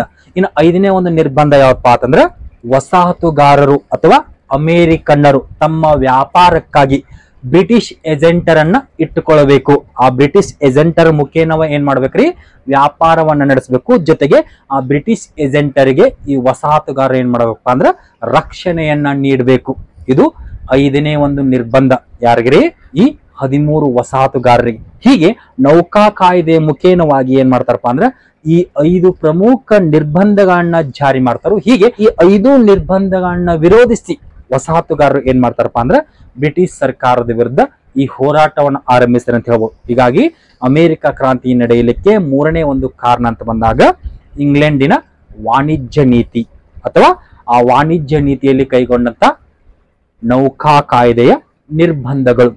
ನೆಕ್ಸ್ಟ್ ಅಮೆರಿಕ ಕ್ರಾಂತಿ ನಡೆಯಲಿಕ್ಕೆ 4ನೇ ಒಂದು ಮುಖ್ಯ ಕಾರಣ ಯಾವತ್ತಪ್ಪ ಅಂತಂದ್ರೆ ಧಾರ್ಮಿಕ ಕಾರಣಗಳು. ಈ ಧಾರ್ಮಿಕ ಕಾರಣಗಳು ಕೂಡ ಅಮೆರಿಕ ಕ್ರಾಂತಿ ನಡೆಯಲಿಕ್ಕೆ ಒಂದು ಪರೋಕ್ಷ ಕಾರಣವಾಗಿ ಕಂಡುಬರುತ್ತೆ ಹೇಳ್ಬೋದು. ಯಾವ ರೀತಿಪ್ಪ ಅಂತಂದ್ರೆ ಈ 13 ವಸಾಹತುಗಳಲ್ಲಿ ಕಂಡುಬರ್ತಕ್ಕಂಥ ಜನರನ್ನ ತೆಗೆದುಕೊಂಡಾಗ ಅವರೆಲ್ಲರೂ ಏನಾಗಿರ್ತಾರಪ್ಪ ಅಂದ್ರೆ ಕೆಲವೊಂದಿಷ್ಟು ಜನರು ಪ್ರೊಟೆಸ್ಟೆಂಟ್ ಪಂಥೀಯರಾಗಿರ್ತಾರು, ಇನ್ನು ಕೆಲವೊಂದಿಷ್ಟು ಜನರು ಪ್ಯೂರಿಟನ್ಸ್ ಆಗಿರ್ತಾರು, ಇನ್ನು ಕೆಲವೊಂದಿಷ್ಟು ಜನರು ಕ್ವೇಕರ್ ಆಗಿರ್ತಾರೆ. ಹೀಗೆ ಈ ರೀತಿಯ ಪಂಥಗಳಿಗೆ ಸಂಬಂಧಿಸಿರ್ತಕ್ಕಂಥ ಜನ ಏನಾಗಿರ್ತಾರ್ರಿ, ಈ ವಸಾಹತುಗಳಿರ್ತಾರು. ಇನ್ನು ಇಂಗ್ಲೆಂಡ್ ಅಂತ ಬಂದಾಗ ಇಂಗ್ಲೆಂಡಿನಲ್ಲಿ ಯಾವ ಪಂಥ ಪ್ರಚಲಿತದಲ್ಲಿ ಇರ್ತೈತಪ್ಪ ಅಂತಂದ್ರ ಆಂಗ್ಲಿಕನ್ ಪಂಥ ಪ್ರಚಲಿತದಲ್ಲಿರ್ತೈತಿ. ಹೀಗಾಗಿ ಈ ಸಂದರ್ಭದಲ್ಲಿ ಬ್ರಿಟಿಷ್ ಸರ್ಕಾರ ಏನ್ ಮಾಡದಪ್ಪ ಅಂದ್ರ ಆಂಗ್ಲಿಕನ್ ಪಂಥವನ್ನ ಅಧಿಕೃತ ಪಂಥ ಅಂತೆ ಸಾರುವ ಮುಖೇನ ಆ ಆಂಗ್ಲಿಕನ್ ಚರ್ಚಿಗೋಸ್ಕರವಾಗಿ ಏನ್ ಮಾಡ್ತಾರಪ್ಪ ಅಂದ್ರ ಈ ವಸಾಹತು ಜನರ ಮೇಲೆ ತೆರಿಗೆಯನ್ನ ಹೇರ್ಲಿಕ್ಕೆ ಆರಂಭಿಸ್ತಾರೆ. ಹೀಗಾಗಿ ಈ ಸಂದರ್ಭದಲ್ಲಿ ಈ ವಸಾಹತುಗಾರರು ಏನ್ ಮಾಡ್ತಾರಪ್ಪ ಅಂದ್ರ ಆಂಗ್ಲಿಕನ್ ಚರ್ಚಿನಿಂದ ಹೊರತಾದ ನಾವೇಕೆ ಈ ಆಂಗ್ಲಿಕನ್ ಚರ್ಚಿಗೋಸ್ಕರ ತೆರಿಗೆಯನ್ನ ನೀಡಬೇಕು ಎನ್ನುವ ಹಿನ್ನೆಲೆಯಲ್ಲಿ ಬ್ರಿಟಿಷ್ ಸರ್ಕಾರದ ವಿರುದ್ಧ ಏನ್ ಮಾಡ್ತಾರಪ್ಪ ಅಂದ್ರೆ ಈ ಒಂದು ಹೋರಾಟವನ್ನ ಕೈಗೊಳ್ತಾರೆ ಅಂತ ಹೇಳ್ಬೋದು. ಹೀಗಾಗಿ ಅಮೆರಿಕ ಕ್ರಾಂತಿ ನಡೆಯಲಿಕ್ಕೆ 4ನೇ ಹೋರಾಟ ಯಾವಪ್ಪ ಅಂತಂದ್ರೆ ಧಾರ್ಮಿಕ ಕಾರಣಗಳು ಕೂಡ ಪರೋಕ್ಷವಾದಂತ ಕಾರಣ ಅಂತ ಹೇಳ್ಬೋದು. ನೆಕ್ಸ್ಟ್ 5ನೇ ಒಂದು ಕಾರಣ ಯಾವಪ್ಪ ಅಂತಂದ್ರೆ ಬೌದ್ಧಿಕ ಕಾರಣಗಳು ಅಥವಾ ತತ್ವಜ್ಞಾನಿಗಳ ಪ್ರಭಾವ. ಯಾವ ರೀತಿಪ್ಪ ಅಂತಂದ್ರೆ ಈ ಅವಧಿಯಲ್ಲಿ ಕಂಡುಬರ್ತಕ್ಕಂಥ ಪ್ರಮುಖ ಬುದ್ಧಿಜೀವಿಗಳು ಅಥವಾ ತತ್ವಜ್ಞಾನಿಗಳು ಏನ್ ಮಾಡ್ತಾರಪ್ಪ ಅಂದ್ರ ಇಂಗ್ಲೆಂಡಿನ ಸರ್ಕಾರದಿಂದ ವಸಾಹತು ಜನರ ಮೇಲೆ ನಡೀತಕ್ಕಂಥ ಶೋಷಣೆಗಳೆಲ್ಲವನ್ನು ಏನ್ ಮಾಡ್ತಾರಪ್ಪ ಅಂದ್ರ ತಮ್ಮ ಒಂದು ಲೇಖನದಲ್ಲಿ ಬರೆಯುವ ಮುಖೇನ ಏನ್ ಮಾಡ್ತಾರಪ್ಪ ಅಂದ್ರ ಎಲ್ಲ ಜನರಿಗೆ ತಿಳಿಪಡಿಸ್ತಾರೆ ಅಂತ ಹೇಳ್ಬೋದು. ಅಷ್ಟೇ ಅಲ್ಲದೆ ಅನೇಕ ಬುದ್ಧಿಜೀವಿಗಳು ಸರ್ಕಾರ ಹೇಗಿರಬೇಕು, ಸರ್ಕಾರದ ಕರ್ತವ್ಯವೇನು ಹಾಗೂ ಸರ್ಕಾರಕ್ಕೆ ಸಂಬಂಧಿಸಿದ ರೀತಿ ನೀತಿಗಳ ಬಗ್ಗೆ ಏನ್ ಮಾಡ್ತಾರಪ್ಪ ಅಂತಂದ್ರ ಜನರಲ್ಲಿ ಜಾಗೃತಿಯನ್ನು ಮೂಡಿಸ್ತಾರೆ.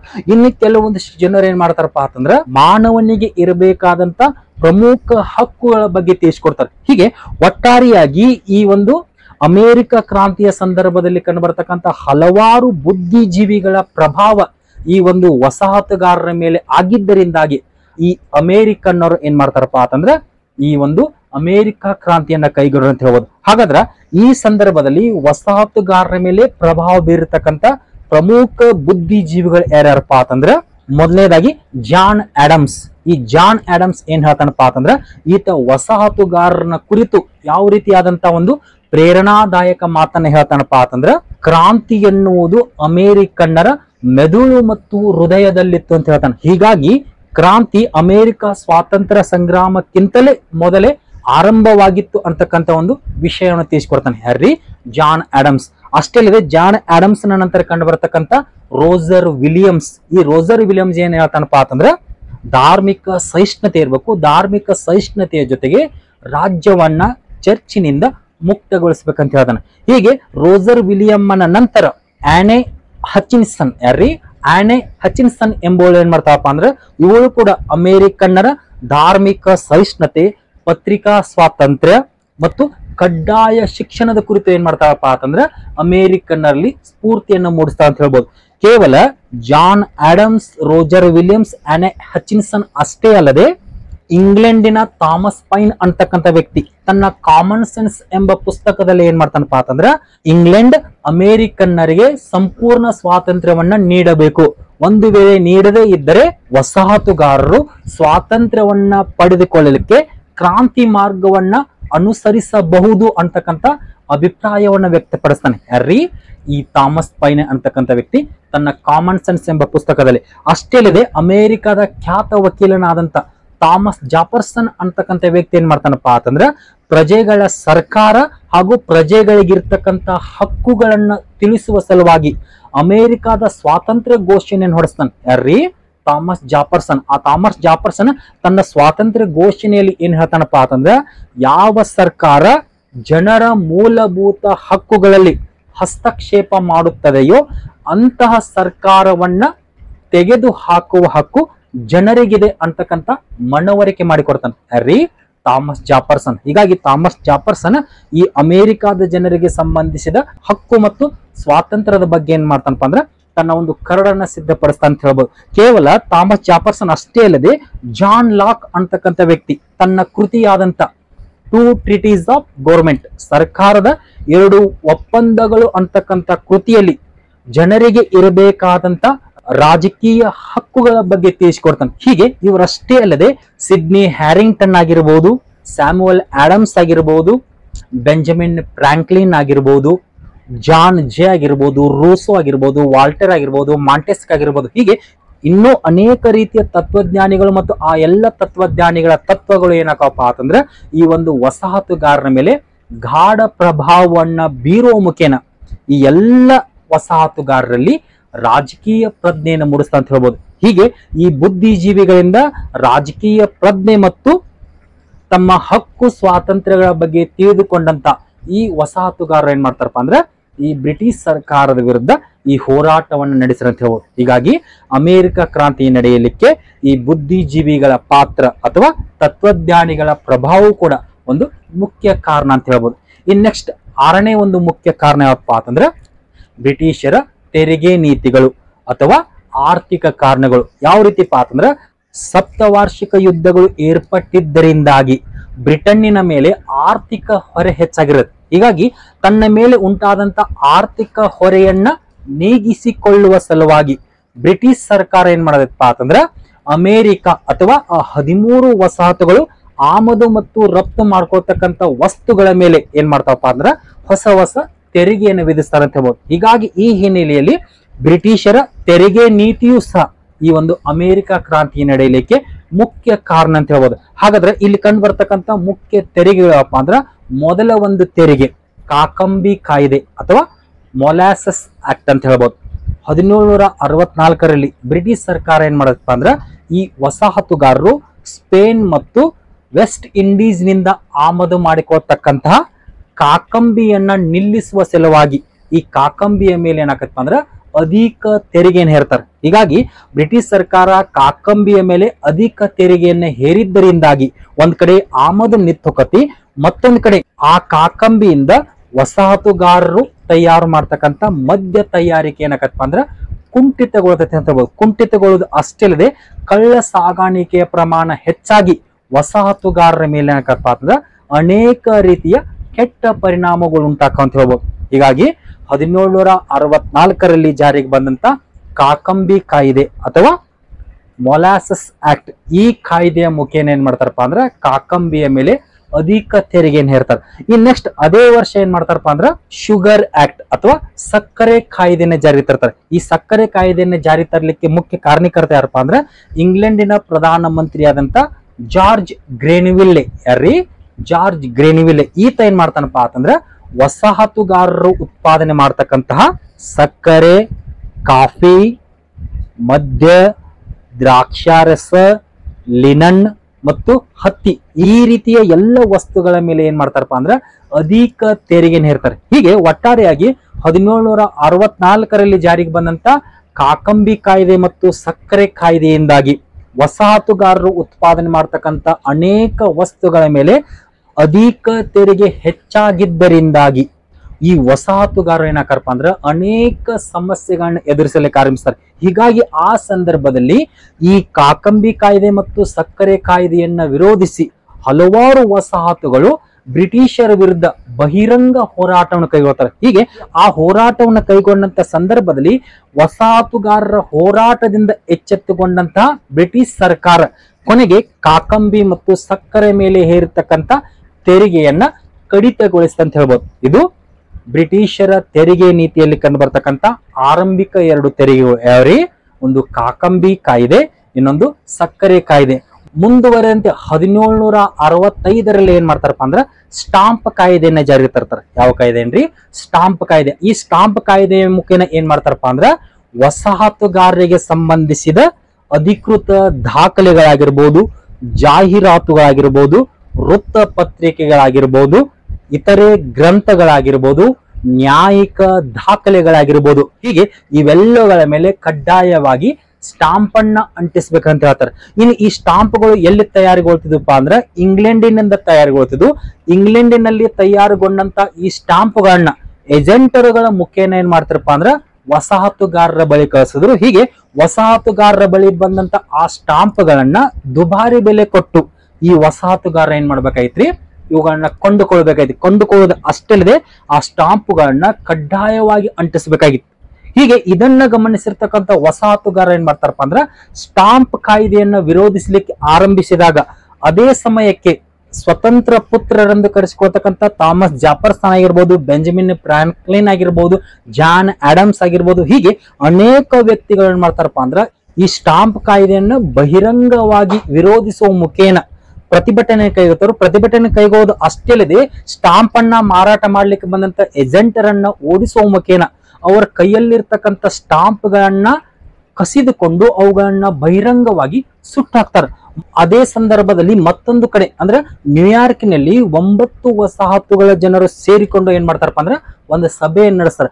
ಆ ಸಭೆಯಲ್ಲಿ ಪ್ರಾತಿನಿಧ್ಯವಿಲ್ಲದೆ ತೆರಿಗೆಯನ್ನ ಕೊಡಬಾರದು ಅಂತಕ್ಕಂತಹ ಒಂದು ನಿರ್ಧಾರ ಅಥವಾ ತೀರ್ಮಾನವನ್ನು ಕೈಗೊಳ್ತಾರೆ. ಹೀಗೆ ಆ ನ್ಯೂಯಾರ್ಕಿನ ಸಭೆಯಲ್ಲಿ ಕೈಗೊಂಡಂತಹ ತೀರ್ಮಾನದ ಆಧಾರದ ಮೇಲೆ ಎಲ್ಲ ವಸಾಹತುಗಾರರು ಏನ್ ಮಾಡ್ತಾರಪ್ಪ ಅಂದ್ರೆ ಬಹಿರಂಗವಾಗಿ ಸ್ಟಾಂಪ್ ಕಾಯ್ದೆಯನ್ನು ವಿರೋಧಿಸಲಿಕ್ಕೆ ಆರಂಭಿಸ್ತಾರೆ. ಹೀಗೆ ಈ ಎಲ್ಲ ವಸಾಹತುಗಾರರು ಬಹಿರಂಗವಾಗಿ ಸ್ಟಾಂಪ್ ಕಾಯ್ದೆಯನ್ನ ವಿರೋಧಿಸಲಿಕ್ಕೆ ಆರಂಭಿಸಿದಾಗ ಹಲವಾರು ಕಡೆಗಳಲ್ಲಿ ಏನಾಕಪ್ಪ ಅಂತಂದ್ರೆ ದಂಗೆಗಳು ಉಂಟಾಕವ್. ಹೀಗೆ ಆ ದಂಗೆಗಳಿಂದ ಎಚ್ಚೆತ್ತುಕೊಂಡಂತ ಬ್ರಿಟಿಷ್ ಸರ್ಕಾರ ಏನಾಕಪ್ಪ ಅಂದ್ರೆ ಕೊನೆಗೆ 1766ರಲ್ಲಿ ಆ ಸ್ಟಾಂಪ್ ಕಾಯ್ದೆಯನ್ನ ರದ್ದುಗೊಳಿಸಬಹುದು. ಹೀಗೆ ಸ್ಟಾಂಪ್ ಕಾಯ್ದೆಯನ್ನ ರದ್ದುಗೊಳಿಸಿರ್ತಕ್ಕಂಥ ಬ್ರಿಟಿಷ್ ಸರ್ಕಾರ ಅಷ್ಟಕ್ಕೆ ಸುಮ್ಮನಾಗದೆ ಅದೇ ವರ್ಷ ಆ ನ್ಯೂಯಾರ್ಕ್ ಸಭೆಯಲ್ಲಿ ಕೈಗೊಂಡಂತ ತೀರ್ಮಾನಕ್ಕೆ ವಿರುದ್ಧವಾಗಿ ಅಲ್ಲೇನಂತ ಕೈಗೊಂಡಿರ್ತಾರ್ರಿ?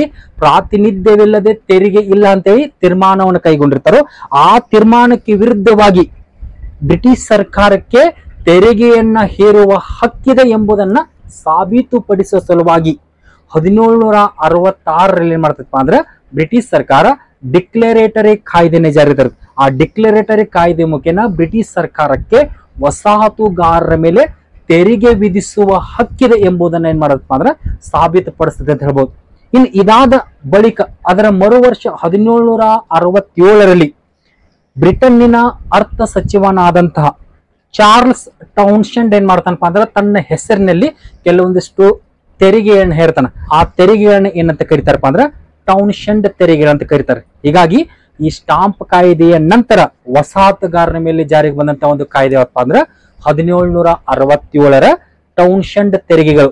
ಈ ಟೌನ್ಶೆಂಡ್ ತೆರಿಗೆಯ ಮುಖೇನವಾಗಿ ಟೀ, ಗಾಜು, ಕನ್ನಡಕ, ದಂತ, ಕಾಗದ, ಬಣ್ಣ ಮತ್ತು ರೇಷ್ಮೆ ಹೀಗೆ ಈ ಎಲ್ಲ ವಸ್ತುಗಳ ಮೇಲೆ ಏನ್ ಮಾಡ್ತಾನಪ್ಪ ಅಂದ್ರ ಚಾರ್ಲ್ಸ್ ಟೌನ್ಶೆಂಡ್ ಅಧಿಕವಾದಂತ ತೆರಿಗೆಯನ್ನು ಹೇರ್ತಾನೆ. ಹೀಗಾಗಿ ಈ ಚಾರ್ಲ್ಸ್ ಟೌನ್ಶೆಂಡ್ ಈ ಎಲ್ಲ ವಸ್ತುಗಳ ಮೇಲೆ ತೆರಿಗೆಯನ್ನು ಹೇರಿದ್ದರಿಂದಾಗಿ ಆ ತೆರಿಗೆಯನ್ನ ಟೌನ್ಶೆಂಡ್ ತೆರಿಗೆ ಅಂತ ಹೇಳ್ತೀವಿ. ಹೀಗಾಗಿ ಈ ಟೌನ್ಶೆಂಡ್ ತೆರಿಗೆಗಳ ಮುಖೇನ ಯಾವ ಯಾವ ವಸ್ತುಗಳ ಮೇಲೆ ತೆರಿಗೆಯನ್ನು ಹೇರ್ತಾರಪ್ಪ ಅಂದ್ರೆ ಟೀ ಆಗಿರ್ಬೋದು, ಕಾಗದ ಆಗಿರ್ಬೋದು, ಕನ್ನಡಕ ಆಗಿರ್ಬೋದು, ಗಾಜು ಆಗಿರ್ಬೋದು, ಸೀಸ ಆಗಿರ್ಬೋದು, ದಂತ ಆಗಿರ್ಬೋದು, ರೇಷ್ಮೆ ಆಗಿರ್ಬೋದು, ಹೀಗೆ ಈ ಎಲ್ಲ ವಸ್ತುಗಳ ಮೇಲೆ ಮತ್ತೆ ಅಧಿಕ ತೆರಿಗೆಯನ್ನು ವಿಧಿಸ್ತಾರೆ. ಅಧಿಕ ತೆರಿಗೆಯನ್ನು ವಿಧಿಸುವುದು ಅಷ್ಟೇ ಅಲ್ಲದೆ ಆ ಚಾರ್ಲ್ಸ್ ಟೌನ್ಶೆಂಡ್ ಏನ್ ಮಾಡ್ತಾನಪ್ಪ ಅಂದ್ರ ಆ ತೆರಿಗೆಗಳನ್ನ ಸಂಗ್ರಹಿಸುವ ಸಲುವಾಗಿ ಅಧಿಕಾರಿಗಳನ್ನ ನೇಮಕ ಮಾಡ್ತಾನೆ. ಅಧಿಕಾರಿಗಳನ್ನ ನೇಮಕ ಮಾಡುವ ಮುಖೇನ ಕಟ್ಟುನಿಟ್ಟಾಗಿ ಆ ಎಲ್ಲ ವಸ್ತುಗಳ ಮೇಲಿನ ತೆರಿಗೆಯನ್ನ ಸಂಗ್ರಹಣೆ ಮಾಡುವಂತೆ ಆದೇಶ ಮಾಡ್ತಾನೆ. ಹೀಗೆ ಯಾವಾಗ ಚಾರ್ಲ್ಸ್ ಟೌನ್ ಈ ಎಲ್ಲ ವಸ್ತುಗಳ ಮೇಲೆ ಅಧಿಕ ತೆರಿಗೆಯನ್ನ ವಿಧಿಸ್ತಾನೋ ಆ ಸಂದರ್ಭದಲ್ಲಿ ಪೆನ್ಸಿಲ್ವೇನಿಯಾ ವಸಾಹತುವಿನ ಪ್ರಭಾವಿ ವ್ಯಕ್ತಿ ಯಾರಪ್ಪ ಅಂದ್ರೆ ಜಾನ್ ಡಿಕನ್ಸನ್ ಅಂತಕ್ಕಂಥ ವ್ಯಕ್ತಿ ಈ ಟೌನ್ಶೆಂಡ್ ನ ತೆರಿಗೆಗಳನ್ನ ಅವಿವೇಕದ ತೆರಿಗೆಗಳಂತೆ ಘೋಷಣೆ ಮಾಡ್ತಾನೆ. ಯಾರ ತೆರಿಗೆ ಅನ್ರಿ? ಟೌನ್ಶೆಂಡ್ ವಿಧಿಸಿರ್ತಕ್ಕಂಥ ಈ ಒಂದು ತೆರಿಗೆಗಳು ಅವಿವೇಕದಿಂದ ಕೂಡಿದ ತೆರಿಗೆಗಳು. ಹೀಗಾಗಿ ಈ ಕೂಡಲೇ ಎಲ್ಲ ವಸಾಹತುಗಾರರು ಬ್ರಿಟಿಷರ ಸರಕುಗಳನ್ನ ನಿಷೇಧಿಸಬೇಕಂತ ಘೋಷಣೆ ಮಾಡ್ತಾನೆ. ಯಾರ್ರಿ? John Dickinson.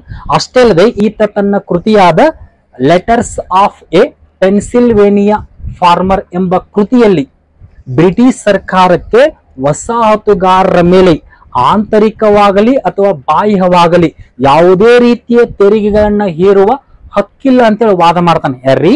John Dickinson. ಯಾವ ಕೃತಿಯಲ್ಲಿ? Letters of a Pennsylvania farmer. ಈ ಕೃತಿಯಲ್ಲಿ ಬ್ರಿಟಿಷ್ ಸರ್ಕಾರ ವಸಾಹತುಗಾರರ ಮೇಲೆ ಆಂತರಿಕವಾಗಲಿ ಅಥವಾ ಬಾಹ್ಯವಾಗಲಿ ಯಾವುದೇ ರೀತಿಯ ತೆರಿಗೆಯನ್ನ ಹೇರುವ ಹಕ್ಕಿಲ್ಲ ಅಂತೇಳಿ ವಾದ ಮಾಡ್ತಾನೆ. ಹೀಗೆ ಜಾನ್ ಡಿಕನ್ಸನ್ನಿನ ಮಾತಿನಿಂದ ಪ್ರೇರಿತಗೊಂಡ ಅನೇಕ ವಸಾಹತುಗಾರರು ಏನ್ ಮಾಡ್ತಾರಪ್ಪ ಅಂದ್ರೆ ಈ ಟೌನ್ಶೆಂಡ್ ತೆರಿಗೆಗಳನ್ನ ವಿರೋಧಿಸಿ ಬಹಿರಂಗ ಪ್ರತಿಭಟನೆಯನ್ನು ಕೈಗೊಳ್ತಾರೋ. ಮತ್ತೊಂದೆಡೆಗೆ ಸ್ಯಾಮ್ಯುಯಲ್ ಆಡಮ್ಸ್ ಮತ್ತು ಜಾರ್ಜ್ ವಾಷಿಂಗ್ಟನ್ ಇವರು ಕೂಡ ಏನ್ ಮಾಡ್ತಾರಪ್ಪ ಅಂದ್ರೆ ಈ ಟೌನ್ಶೆಂಡ್ ತೆರಿಗೆಗಳನ್ನ ಬಹಿರಂಗವಾಗಿ ಪ್ರತಿಭಟಿಸ್ತಾರೆ. ಹೀಗೆ ದಿನದಿಂದ ದಿನಕ್ಕೆ ಈ ಟೌನ್ಶೆಂಡ್ ತೆರಿಗೆಗಳನ್ನ ವಿರೋಧಿಸಿ ವಸಾಹತುಗಳ ಅನೇಕ ಕಡೆಗಳಲ್ಲಿ ಬಹಿರಂಗ ದಂಗೆಗಳು ಆಗಲಿಕ್ಕೆ ಏರ್ಪಡ್ತಾವು.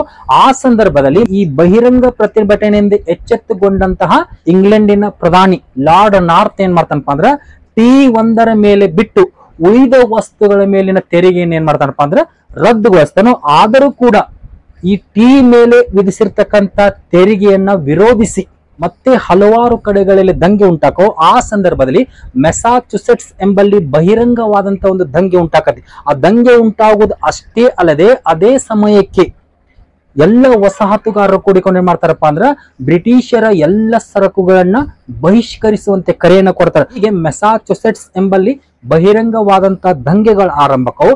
ಇದರಿಂದ ಎಚ್ಚೆತ್ತುಕೊಂಡಂತ ಬ್ರಿಟಿಷ್ ಸರ್ಕಾರ ಆ ಮೆಸಾಚುಸೆಟ್ಸ್ ನಲ್ಲಿ ಕಂಡು ಬರ್ತಕ್ಕಂಥ ದಂಗೆಯನ್ನ ಹತ್ತಿಕ್ಕುವ ಸಲುವಾಗಿ 1768ರಲ್ಲಿ 2 ಬ್ರಿಟಿಷ್ ಸೈನಿಕ ಪಡೆಗಳನ್ನ ಕಳಿಸುತ್ತೆ. ಹೀಗೆ ಆ 2 ಬ್ರಿಟಿಷ್ ಸೈನಿಕ ಪಡೆಗಳನ್ನ ಹಾಕಪ್ಪ ಅಂದ್ರ ಬೋಸ್ಟನ್ ಬಂದರಿಗೆ ಬಂದು ಬೋಸ್ಟನ್ ಬಂದರನ್ನ ವಶಪಡಿಸಿಕೋತಾವ. ಹೀಗೆ ಬೋಸ್ಟನ್ ಬಂದರನ್ನ ವಶಪಡಿಸಿಕೊಂಡಾಗ ಮತ್ತೊಂದು ಕಡೆ ಆ ಟೀ ಮೇಲಿನ ತೆರಿಗೆಯನ್ನ ವಿರೋಧಿಸಿ ಬಹಿರಂಗ ಪ್ರತಿಭಟನೆಗಳ ಆರಂಭವಾಗಿರ್ತಾವ. ಆ ಸಂದರ್ಭದಲ್ಲಿ ಬೋಸ್ಟನ್ ಬಂದರ್ನಲ್ಲಿ ಕಂಡು ಬರ್ತಕ್ಕಂತಹ ರಾಜ್ಯಪಾಲನ ಮನೆಗೆ ಈ ವಸಾಹತುಗಾರರೆಲ್ಲರೂ ಏನಕ್ಕಪ್ಪ ಅಂದ್ರ ಮುತ್ತಿಗೆಯನ್ನು ಹಾಕ್ತಾರೋ. ಹೀಗೆ ಇದಾದ ಬಳಿಕ ನಿರಂತರವಾಗಿ ವಸಾಹತುಗಾರರು ಮತ್ತು ಬ್ರಿಟಿಷ್ ಸೈನಿಕ ಪಡೆಗಳ ಮಧ್ಯೆ ಸಂಘರ್ಷ ಆರಂಭಕ್ಕವು. ಕೊನೆಗೆ 1770ರಲ್ಲಿ ಬ್ರಿಟಿಷ್ ಸೇನಾ ಪಡೆಗಳು ಮಾಡ್ತಾವಪ್ಪ ಅಂದ್ರ ಬೋಸ್ಟನ್ ಬಂದರಿನಲ್ಲಿ ಪ್ರತಿಭಟನೆಯನ್ನು ಕೈಗೊಂಡಂತಹ ವಸಾಹತುಗಾರರ ಮೇಲೆ ಗುಂಡನ್ನ ಹಾರಿಸ್ತಾರೆ. ಹೀಗೆ ಈ ಬ್ರಿಟಿಷ್ ಸೇನಾ ಪಡೆಗಳು ಹಾರಿಸಿದ ಗುಂಡಿನ ಪರಿಣಾಮದಿಂದಾಗಿ ಅಮೆರಿಕಾದ 5 ಜನರು ಸಾವನ್ನಪ್ತಾರೆ. 5 ಜನರು ಸಾವನ್ನಪ್ಪುವುದಷ್ಟಲ್ಲದೆ ಹಲವಾರು ಜನರು ಏನಾಕರಪ್ಪ ಅಂದ್ರೆ ಗಾಯಗೊಳ್ತಾರ ಅಂತ ಹೇಳ್ಬೋದು. ಹೀಗೆ 1770ರಲ್ಲಿ ಬ್ರಿಟಿಷ್ ಸೇನಾ ಪಡೆಗಳಿಂದ ಅಮೆರಿಕಾದ 5 ಜನರು ಸಾವನ್ನಪ್ಪಿದ ಘಟನೆಯನ್ನ ಏನಂತ ಕರೀತಾರಪ್ಪ ಅಂದ್ರೆ ಬೋಸ್ಟನ್ ಕಗ್ಗೊಲೆ ಅಂತ ಕರೀತಾರೆ. ಹೀಗಾಗಿ 1770ರಲ್ಲಿ ಆ ಬೋಸ್ಟನ್ ಕಗ್ಗೊಲೆಯಿಂದಾಗಿ 5 ಜನರು ಸಾವನ್ನಪ್ಪಿದ್ದಾದ್ರ ಇನ್ನೂ ಅನೇಕರು ಏನಾಕರಪ್ಪ ಅಂದ್ರೆ ಗಾಯಾಳುಗಳಾಗಿ ಮಾರ್ಪಡ್ತಾರು. ಕೊನೆಗೆ ಇಷ್ಟೆಲ್ಲ ಸಾವು ನೋವಾದರೂ ಸಹ ತಮ್ಮ ಪ್ರತಿಭಟನೆಯನ್ನ ಬಿಡದೇ ಇರತಕ್ಕಂತ ವಸಾಹತುಗಾರರು ಈ ಒಂದು ಬ್ರಿಟಿಷ್ ಸೇನಾ ಪಡೆಗಳ ವಿರುದ್ಧ ನಿರಂತರ ಹೋರಾಟವನ್ನು ಕೈಗೊಂಡಾಗ ಆ ಸಮಯಕ್ಕೆ ಸ್ಯಾಮ್ಯುಯಲ್ ಆಡಮ್ಸ್ ಏನ್ ಮಾಡ್ತಾನಪ್ಪ ಅಂದ್ರೆ ಬ್ರಿಟಿಷ್ ಸೇನಾ ಪಡೆಗಳ ಒಂದು ಮನವೊಲಿಸುವ ಮುಖೇನ ಆ ಸ್ಥಳದಿಂದ ಅವರು ಮರಳಿ ಹೋಗುವಂತೆ ಮಾಡ್ತಾನೆ ಅಂತ ಹೇಳ್ಬೋದು. ಒಟ್ಟಾರೆಯಾಗಿ ಬೋಸ್ಟನ್ ಕಗ್ಗೊಲೆ ನಡೆದರೂ ಕೂಡ ಆ ಬೋಸ್ಟನ್ ಕಗ್ಗೊಲೆಯಿಂದಾಗಿ ಈ ಒಂದು ಎಲ್ಲ ವಸಾಹತುಗಾರರಲ್ಲಿ ಮತ್ತಷ್ಟು ಆತ್ಮವಿಶ್ವಾಸ ಹೆಚ್ಚಿಗೆ ಆಯ್ತು ಅಂತ ಹೇಳ್ಬೋದು. ಹೀಗೆ ಇದಾದ ಬಳಿಕ ಇದೇ ಬೋಸ್ಟನ್ ಬಂದರಿನಲ್ಲಿ ಮತ್ತೊಂದೇ ಘಟನೆ ಜರುಗತೈತಿ. ಆ ಮತ್ತೊಂದು ಘಟನೆಯನ್ನ ನಾವೇನಂತ ಕರಿತೀವಪ್ಪ ಅಂದ್ರ ಬೋಸ್ಟನ್ ಟೀ ಪಾರ್ಟಿ ದುರಂತ ಅಂತ ಕರಿತೇವೆ. ಏನಂತ ಕರಿತೀರಿ? Boston tea party 1773.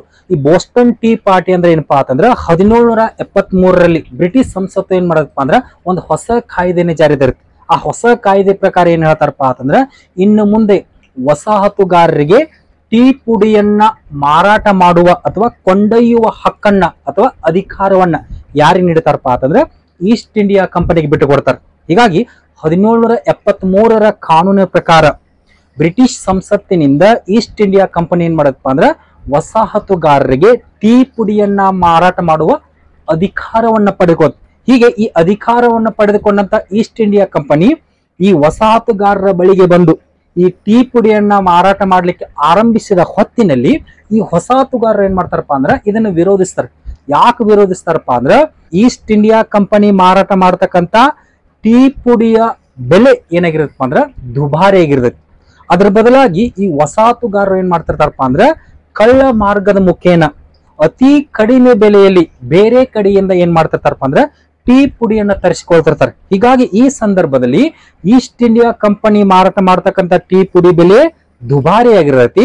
ಅವರು ಕಳ್ಳ ಸಾಗಾಣಿಕೆ ಮುಖೇನ ತರಿಸಿಕೊಳ್ತಕ್ಕಂಥ ಟೀ ಬೆಲೆ ಕಡಿಮೆ ಆಗಿರತ್ತೆ. ಹೀಗಾಗಿ ಈ ಸಂದರ್ಭದಲ್ಲಿ ಈಸ್ಟ್ ಇಂಡಿಯಾ ಕಂಪನಿ ಟೀ ಮಾರಾಟ ಮಾಡುವುದನ್ನ ಈ ವಸಾಹತುಗಾರರು ಏನ್ ಮಾಡ್ತಾರಪ್ಪ ಅಂದ್ರೆ ವಿರೋಧಿಸ್ತಾರೆ. ಹೀಗೆ ವಸಾಹತುಗಾರರು ವಿರೋಧಿಸಿದರೂ ಕೂಡ ಈಸ್ಟ್ ಇಂಡಿಯಾ ಕಂಪನಿ ಏನ್ ಮಾಡತ್ತಪ್ಪ ಅಂದ್ರೆ ವಸಾಹತುಗಾರರಿಗೆ ವಿರುದ್ಧವಾಗಿ ಹಲವಾರು ಟೀ ಪುಡಿಗಳನ್ನ ತುಂಬಿಕೊಂಡು ತನ್ನ ಹಡಗಿನ ಮುಖೇನ ಈ ಅಮೆರಿಕಾದ ವಸಾಹತುಗಳಲ್ಲಿ ತನ್ನ ಒಂದು ಟೀ ಪುಡಿಯನ್ನ ಮಾರಾಟ ಮಾಡ್ಲಿಕ್ಕೆ ಬರುತ್ತೆ. ಹೀಗಾಗಿ ಈ ಸಂದರ್ಭದಲ್ಲಿ ಆರಂಭದಲ್ಲಿ ನ್ಯೂಯಾರ್ಕ್ ಮತ್ತು ಫಿಲಿಡೆಲ್ಫಿಯಾ ಸ್ಥಳಗಳಿಗೆ ಬಂದಿರತಕ್ಕಂತ ಆ ಟೀ ಪುಡಿಯ ಹಡಗನ್ನ ಈ ವಸಾಹತುಗಾರರು ತಮ್ಮ ಒಂದು ಪ್ರತಿಭಟನೆಯನ್ನ ಮಾಡುವ ಮುಖೇನ ಅದನ್ನು ವಾಪಸ್ ಕಳಿಸ್ತಾರು. ವಾಪಸ್ ಹೋದರೆ ಸಹ ಮತ್ತೆ ಮರಳಿ ಈ ಈಸ್ಟ್ ಇಂಡಿಯಾ ಕಂಪನಿ ಏನ್ ಮಾಡದಪ್ಪ ಅಂದ್ರೆ ಮತ್ತೆ ಟೀ ಪುಡಿಗಳನ್ನ ತೆಗೆದುಕೊಂಡು ಚಾರ್ಲ್ಸ್ಟನ್ ಎಂಬ ಬಂದರಿಗೆ ಬಂದು ಮಾರಾಟ ಮಾಡ್ಲಿಕ್ಕೆ ಬರತ್ತೆ. ಹೀಗೆ ಆ ಚಾರ್ಲ್ಸ್ಟನ್ ಬಂದರಿಗೆ ಬಂದಂತಹ ಆ ಹಡಗನ್ನು ಸಹ ಈ ವಸಾಹತುಗಾರರು ಏನ್ ಮಾಡ್ತಾರಪ್ಪ ಅಂದ್ರೆ ಆಕ್ರಮಣ ಮಾಡ್ತಾರೆ. ಹೀಗೆ ಇದಾದ ಬಳಿಕ ಡಿಸೆಂಬರ್ 16, 1773ರ ಒಂದು ರಾತ್ರಿ ಸುಮಾರು 340 ಟೀ ಪುಡಿಗಳಂತ ಒಂದು ಬೃಹತ್ ಹಡಗಿನ ಮುಖೇನ ಈ ಒಂದು ಬೋಸ್ಟನ್ ಬಂದರಿಗೆ ಬರುತ್ತೆ. ಯಾವಾಗ್ರಿ ಡಿಸೆಂಬರ್ 16, 1773 ಎಲ್ಲಿ ಬರತ್ರಿ ಬೋಸ್ಟನ್ ಬಂದರಿಗೆ ಎಷ್ಟು ಪುಡಿಗಳನ್ನ ತುಂಬಿಕೊಂಡು ಸುಮಾರು 340 ಟೀ ಪುಡಿಗಳನ್ನ ತುಂಬಿಕೊಂಡು ಈ ಒಂದು ಬೋಸ್ಟನ್ ಬಂದರಿಗೆ ಮಾರಾಟ ಮಾಡ್ಲಿಕ್ಕೆ ಬಂದಾಗ ಅದೇ ಸಮಯಕ್ಕೆ ಆ ಬೋಸ್ಟನ್ ಬಂದರಿನಲ್ಲಿರ್ತಕ್ಕಂಥ ಪಾಲ್ ರೇವರ್ ಅಂತಕ್ಕಂಥ ವ್ಯಕ್ತಿ ಸುಮಾರು 50 ಜನರೊಂದಿಗೆ ಸೇರಿ ರೆಡ್ ಇಂಡಿಯನ್ನರಂತೆ ವೇಷವನ್ನ ಧರಿಸಿ ಆ ಒಂದು ಟೀ ಪುಡಿಯನ್ನ ತುಂಬಿಕೊಂಡು ಬಂದಂತ ಹಡಗನ್ನ ಪ್ರವೇಶ ಮಾಡಿ ಆ ಹಡಗಿನಲ್ಲಿ ಇರ್ತಕ್ಕಂಥ ಎಲ್ಲ ಟೀ ಪುಡಿಗಳನ್ನ ಏನ್ ಮಾಡ್ತಾನಪ್ಪ ಅಂದ್ರೆ ಸಮುದ್ರಕ್ಕೆ ಎಸೆತಾರೆ. ಹೀಗೆ ಈ ಪಾಲ್ ರೇವರ್ನ ನೇತೃತ್ವದಲ್ಲಿ ಬೋಸ್ಟನ್ ಬಂದರ್ನಲ್ಲಿ ನಡೆದಂತಹ ಈ ಟೀ ಪುಡಿಯ ಧ್ವಂಸ ಕಾರ್ಯವನ್ನ ಇತಿಹಾಸದಲ್ಲಿ ಏನಂತ ಕರೀತಾರಪ್ಪ ಅಂದ್ರೆ ಬೋಸ್ಟನ್ ಟೀ ಪಾರ್ಟಿ ದುರಂತ ಅಂತ ಕರೀತಾರೆ. ಹೀಗಾಗಿ ಬೋಸ್ಟನ್ ಟೀ ಪಾರ್ಟಿ ಎಂದರೆ 1773 ಡಿಸೆಂಬರ್ 16ರಂದು ಸುಮಾರು 340 ಟೀ ಪುಡಿಗಳಂತ ಒಂದು ಹಡಗು ಬೋಸ್ಟನ್ ಬಂದರಿಗೆ ಬಂದಾಗ ಆ ಬೋಸ್ಟನ್ ಬಂದರಿಗೆ ಬಂದಂತ ಹಡಗಿನಲ್ಲಿನ ಟೀ ಪುಡಿಗಳನ್ನ ನಾಶ ಮಾಡುವ ಸಲುವಾಗಿ ಪಾಲ್ ರೇವರ್ ಅಂತಕ್ಕಂಥ ವ್ಯಕ್ತಿ ಸುಮಾರು 50 ಜನರೊಂದಿಗೆ ಸೇರಿಕೊಂಡು ರೆಡ್ ಇಂಡಿಯನ್ನರ ವೇಷ ಧರಿಸುವ ಮುಖೇನ ಆ ಹಡಗನ್ನ ಪ್ರವೇಶ ಮಾಡಿ ಆ ಹಡಗಿನಲ್ಲಿನ ಎಲ್ಲ ಟೀ ಪುಡಿಗಳನ್ನ ಸಮುದ್ರಕ್ಕೆ ಎಸೆದ ಘಟನೆಯನ್ನ ಏನಂತ ಕರೀತಾರ್ರಿ ಬೋಸ್ಟನ್ ಟೀ ಪಾರ್ಟಿ ಅಂತ ಕರೀತಾರೆ. ಹೀಗೆ ಒಟ್ಟಾರೆಯಾಗಿ ಬೋಸ್ಟನ್ ಟೀ ಪಾರ್ಟಿ ಅಂತಕ್ಕಂಥ ಘಟನೆಯಿಂದಾಗಿ ಬ್ರಿಟಿಷ್ ಸರ್ಕಾರಕ್ಕೆ ಅಪಾರ ಹಾನಿ ಉಂಟಾಕಂತ ಹೇಳ್ಬೋದು. ಹೀಗೆ ಎಚ್ಚೆತ್ತುಕೊಂಡಂತ ಬ್ರಿಟಿಷ್ ಸರ್ಕಾರ ಈ ಬೋಸ್ಟನ್ ಟೀ ಪಾರ್ಟಿಯ ದುರಂತಕ್ಕೆ ಸೇಡು ತೀರಿಸಿಕೊಳ್ಳುವ ಸಲುವಾಗಿ ಬೋಸ್ಟನ್ ಜನರಿನ ಮೇಲೆ 5 ನಿರ್ಬಂಧಕ ಕಾಯ್ದೆಗಳನ್ನ ಜಾರಿಗೆ ತರ್ತಾರೆ. ಆ 5 ನಿರ್ಬಂಧಕ ಕಾಯ್ದೆಗಳನ್ನ ನಾವೇನಂತ ಕರಿತೀವಪ್ಪ ಅಂತಂದ್ರೆ ಅಸಹನೀಯ ಕಾಯ್ದೆಗಳು ಅಥವಾ ಅಸಹನೀಯ ಶಾಸನಗಳಂತ ಕರಿತೀವಿ. ಹೀಗೆ ಈ ಬೋಸ್ಟನ್ ಬಂದರಿನ ನಂತರ ಈ ಅಮೆರಿಕ ಕ್ರಾಂತಿ ನಡೆಯಲಿಕ್ಕೆ ಕಂಡು ಬರತಕ್ಕಂತ ಮತ್ತೊಂದು ಮುಖ್ಯ ಕಾರಣ ಯಾವಪ್ಪ ಅಂತಂದ್ರೆ ಅಸಹನೀಯ ಶಾಸನಗಳು ಅಥವಾ ಅಸಹನೀಯ ಕಾಯ್ದೆಗಳು.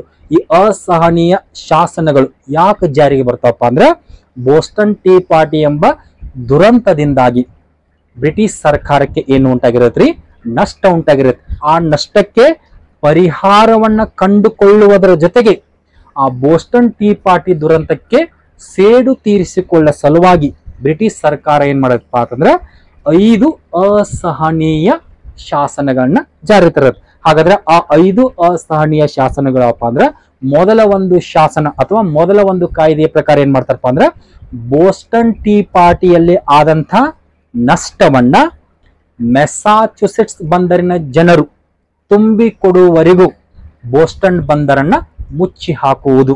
ಇದು ಮೊದಲ ನಿರ್ಬಂಧಕ ಶಾಸನ. ಅಸಹನೀಯ ಶಾಸನಗಳಲ್ಲಿ ಕಂಡು ಬರತಕ್ಕಂತ ಮೊದಲ ಶಾಸನ ಯಾವ್ದ್ರಿ?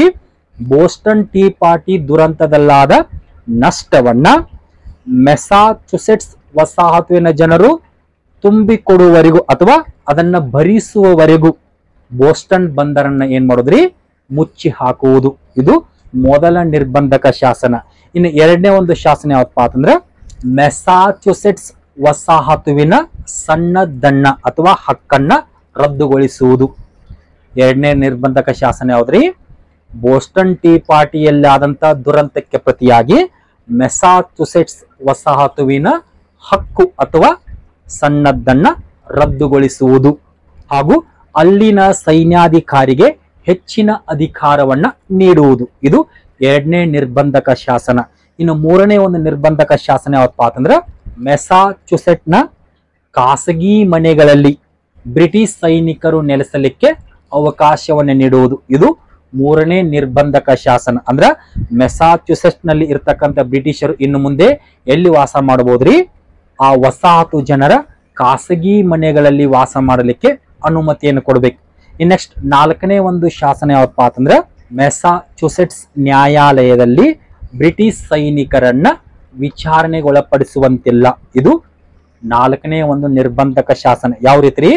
ಮೆಸಾಚುಸೆಟ್ಸ್ ನಲ್ಲಿ ಇರುವಾಗ ಬ್ರಿಟಿಷ್ ಸೈನಿಕರು ಏನಾದ್ರೂ ತಪ್ಪನ್ನು ಎಸಗಿದ್ದೇ ಆದ್ರ ಆ ತಪ್ಪು ಎಸಗಿದ ಸೈನಿಕರನ್ನ ಏನು ಮಾಡುವಂತಿಲ್ಲ, ಆ ಮೆಸಾಚುಸೆಟ್ಸ್ ನ್ಯಾಯಾಲಯದಲ್ಲಿ ವಿಚಾರಣೆಗೊಳಪಡಿಸುವಂತಿಲ್ಲ. ಇನ್ನೆಕ್ಸ್ಟ್ ಐದನೇ ಒಂದು ನಿರ್ಬಂಧಕ ಶಾಸನ ಯಾವತ್ತಪ್ಪ ಅಂತಂದ್ರೆ ಬೋಸ್ಟನ್ ಟೀ ಪಾರ್ಟಿ ದುರಂತಕ್ಕೆ ಕಾರಣವಾದ ಜನರಿಗೆ ಚಿತ್ರಹಿಂಸೆ ನೀಡುವುದು ಹಾಗೂ ಅದಕ್ಕಾಗಿ ಗವರ್ನರ್ಗೆ ಹೆಚ್ಚಿನ ಅಧಿಕಾರವನ್ನ ನೀಡುವುದು. ಹೀಗೆ ಈ 5 ರೀತಿಯ ನಿರ್ಬಂಧಕ ಶಾಸನಗಳನ್ನ ಏನ್ ಮಾಡ್ತಾರಪ್ಪ ಅಂತಂದ್ರ 1774ರಲ್ಲಿ ಅಂದ್ರೆ 1773 ಡಿಸೆಂಬರ್ 16ರಂದು ಬೋಸ್ಟನ್ ಟೀ ಪಾರ್ಟಿ ದುರಂತವಾದ ನಂತರ ಅಂದ್ರೆ 1774ರಲ್ಲಿ ಬ್ರಿಟಿಷ್ ಸರ್ಕಾರ ಏನ್ ಮಾಡತ್ತಪ್ಪ ಅಂದ್ರೆ ಜಾರಿಗೆ ತರ್ತೈತೆ ಹೇಳ್ಬೋದು. ಇನ್ ನೆಕ್ಸ್ಟ್ ಈ ಅಮೆರಿಕ ಕ್ರಾಂತಿ ನಡೆಯಲಿಕ್ಕೆ ಮತ್ತೊಂದು ಮುಖ್ಯ ಕಾರಣ ಏನಪ್ಪ ಅಂದ್ರೆ ಕ್ಯೂಬೆಕ್ ಕಾಯ್ದೆ. ಯಾವ್ದ್ರಿ? ಈ ಕ್ಯೂಬೆಕ್ ಕಾಯ್ದೆ ಕೂಡ ಈ ಅಮೆರಿಕ ಕ್ರಾಂತಿ ನಡೆಯಲಿಕ್ಕೆ ಒಂದು ಮುಖ್ಯ ಕಾರಣ ಅಂತ ಹೇಳ್ಬೋದು. ಯಾವ ರೀತಿಪ್ಪ ಅಂತಂದ್ರೆ 1774ರಲ್ಲಿ ಬ್ರಿಟಿಷ್ ಪಾರ್ಲಿಮೆಂಟ್ ಏನ್ ಮಾಡತ್ತಪ್ಪ ಅಂದ್ರೆ ಈ ಕ್ಯೂಬೆಕ್ ಕಾಯ್ದೆನ ಜಾರಿಗೆ ತರುತ್ತೆ. ಈ ಕ್ಯೂಬೆಕ್ ಕಾಯ್ದೆ ಮುಖೇನ ಏನ್ ಮಾಡತ್ತಪ್ಪ ಅಂದ್ರೆ ಒಡೆದು ಆಳುವ ನೀತಿಯನ್ನು ಅನುಸರಿಸಿ. ಯಾವ ರೀತಿಪ್ಪ ಅಂತಂದ್ರೆ ಈ ಕ್ಯೂಬೆಕ್ ಕಾಯ್ದೆಯ ಪ್ರಕಾರವಾಗಿ ಕೆನಡಾದಲ್ಲಿ ಇರ್ತಕ್ಕಂತಹ ಫ್ರೆಂಚರಿಗೆ ಕ್ಯಾಥೋಲಿಕ್ ಮತವನ್ನ ಅನುಸರಿಸಲಿಕ್ಕೆ ಅನುಮತಿಯನ್ನು ಕೊಡ್ತಾರೆ. ಹೀಗೆ ಈ ಕ್ಯಾಥೋಲಿಕ್ ಪಂಥವನ್ನ ಅನುಸರಿಸಲಿಕ್ಕೆ ಯಾಕೆ ಅನುಮತಿಯನ್ನು ಕೊಡ್ತಾರಪ್ಪ ಅಂದ್ರ ಈ ಕೆನಡಾದ ಬದಿಯಲ್ಲಿ ಕಂಡು ಬರ್ತಕ್ಕಂತ ವಸಾಹತು ಜನರಾಗಿರ್ಬೋದು ಹಾಗೂ ಈ ಮುಂಚೆ ಕೆನಡಾದಲ್ಲಿರ್ತಕ್ಕಂಥ ಫ್ರೆಂಚರಾಗಿರ್ಬೋದು ಅವರೆಲ್ಲರೂ ಯಾವ ಪಂಥವನ್ನು ಅನುಸರಿಸ್ತಿದ್ರಪ್ಪ ಅಂದ್ರ ಪ್ರೊಟೆಸ್ಟೆಂಟ್ ಪಂಥ ಆಗಿರ್ಬೋದು, ಪ್ಯೂರಿಟನ್ಸ್ ಆಗಿರ್ಬೋದು, ಕ್ವೇಕ್ ಪಂಥ ಆಗಿರ್ಬೋದು, ಈ ಪಂಥವನ್ನು ಅನುಸರಿಸಿದ್ರು.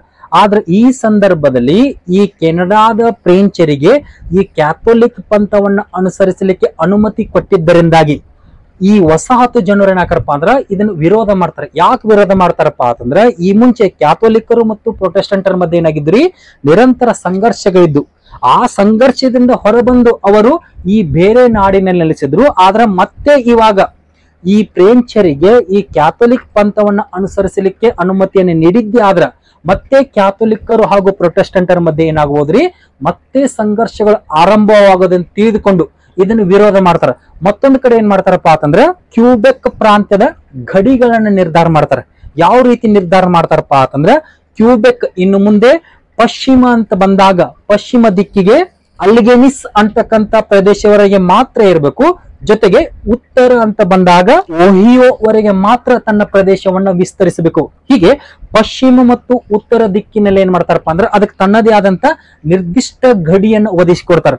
ಈ ನಿರ್ದಿಷ್ಟ ಗಡಿಯನ್ನು ಯಾಕೆ ಒದಗಿಸಿಕೊಡ್ತಾರಪ್ಪ ಅಂದ್ರೆ ಒಂದು ವೇಳೆ ಈ ಕ್ಯೂಬೆಕ್ ಪಶ್ಚಿಮದವರೆಗೆ ತನ್ನ ಪ್ರದೇಶವನ್ನ ವಿಸ್ತರಿಸಲಿಕ್ಕೆ ಬಿಟ್ಟಿದ್ದೇ ಆದ್ರ ಆ ಕ್ಯೂಬೆಕ್ ಏನ್ ಮಾಡಬಹುದ್ರಿ ಮುಂದೆ ಹೋದಂತೆ ಇಂಗ್ಲೆಂಡ್ ರಾಷ್ಟ್ರವಾದಂತ ಫ್ರಾನ್ಸ್ ಮತ್ತು ಸ್ಪೇನ್ ಅನ್ನ ಸೇರಿಕೊಳ್ಳಬಹುದು. ಹೀಗಾಗಿ ಆ ಫ್ರಾನ್ಸ್ ಮತ್ತು ಸ್ಪೇನಿನ ಸಹಾಯವನ್ನ ಪಡೆದುಕೊಂಡು ಈ ಎಲ್ಲ ವಸಾಹತು ಜನರು ಇಂಗ್ಲೆಂಡಿನ ವಿರುದ್ಧ ದಂಗೆ ಏಳಬಹುದಂತಕ್ಕಂತ ಈ ಮುಂದಾಲೋಚನೆಯಿಂದಾಗಿ ಈ ಕ್ಯೂಬೆಕ್ ಕಾಯ್ದೆ ಪ್ರಕಾರವಾಗಿ ಏನ್ ಮಾಡ್ತಾರಪ್ಪ ಅಂದ್ರೆ ಕ್ಯೂಬೆಕ್ ಪ್ರಾಂತ್ಯಕ್ಕೆ ನಿರ್ದಿಷ್ಟವಾದಂತ ಒಂದು ಗಡಿಯನ್ನು ನಿರ್ಧಾರ ಮಾಡ್ತಾರೆ. ಹೀಗೆ ಈ ಕ್ಯೂಬೆಕ್ ಕಾಯ್ದೆ ಪ್ರಕಾರವಾಗಿ ಜಾರಿ ತಂದಂತ ಕ್ಯಾಥೋಲಿಕ್ ಪಂಥದ ಅನುಮತಿಯಾಗಿರ್ಬೋದು ಮತ್ತು ಕ್ಯೂಬೆಕ್ ಪ್ರಾಂತ್ಯಕ್ಕೆ ಸಂಬಂಧಿಸಿದ ಗಡಿ ನಿರ್ಧಾರದ ಹಿನ್ನೆಲೆಯಲ್ಲಿ ಈ ವಸಾಹತು ಜನರು ಏನ್ ಮಾಡ್ತಾರಪ್ಪ ಅಂದ್ರೆ ಬ್ರಿಟಿಷರ ಒಡೆದು ಆಳುವ ನೀತಿಯನ್ನ ವಿರೋಧಿಸಿ ಬ್ರಿಟನ್ ಸರ್ಕಾರದ ವಿರುದ್ಧ ದಂಗೆ ಅಂತ ಹೇಳ್ಬೋದು. ಹೀಗೆ ಈ ಪ್ರಮುಖ ಕಾರಣಗಳ ಹಿನ್ನೆಲೆಯಲ್ಲಿ 1775ರಿಂದ ಈ ಅಮೆರಿಕ ಕ್ರಾಂತಿ ಆರಂಭವಾಯಿತು ಅಂತ ಹೇಳ್ಬೋದು. ಮತ್ತೆ ಮುಂದಿನ ಕ್ಲಾಸ್ ನಲ್ಲಿ ಏನ್ ಮಾಡೋಣಪ್ಪ ಅಂತಂದ್ರೆ ಈ ಅಮೆರಿಕ ಕ್ರಾಂತಿಯ ಗತಿ ಹಾಗೂ ಅಮೆರಿಕ ಕ್ರಾಂತಿಯಿಂದ ಕಂಡು ಬರ್ತಕ್ಕಂಥ ಪರಿಣಾಮಗಳ ಬಗ್ಗೆ ಚರ್ಚೆಯನ್ನು ಕೈಗೊಳ್ಳೋಣ ಅಂತ ಹೇಳ್ತಾ ಇಲ್ಲಿಗೆ ನನ್ನ ಕ್ಲಾಸ್ ಅನ್ನು ಮುಗಿಸಿದ್ದೀನಿ. ನಮಸ್ಕಾರ.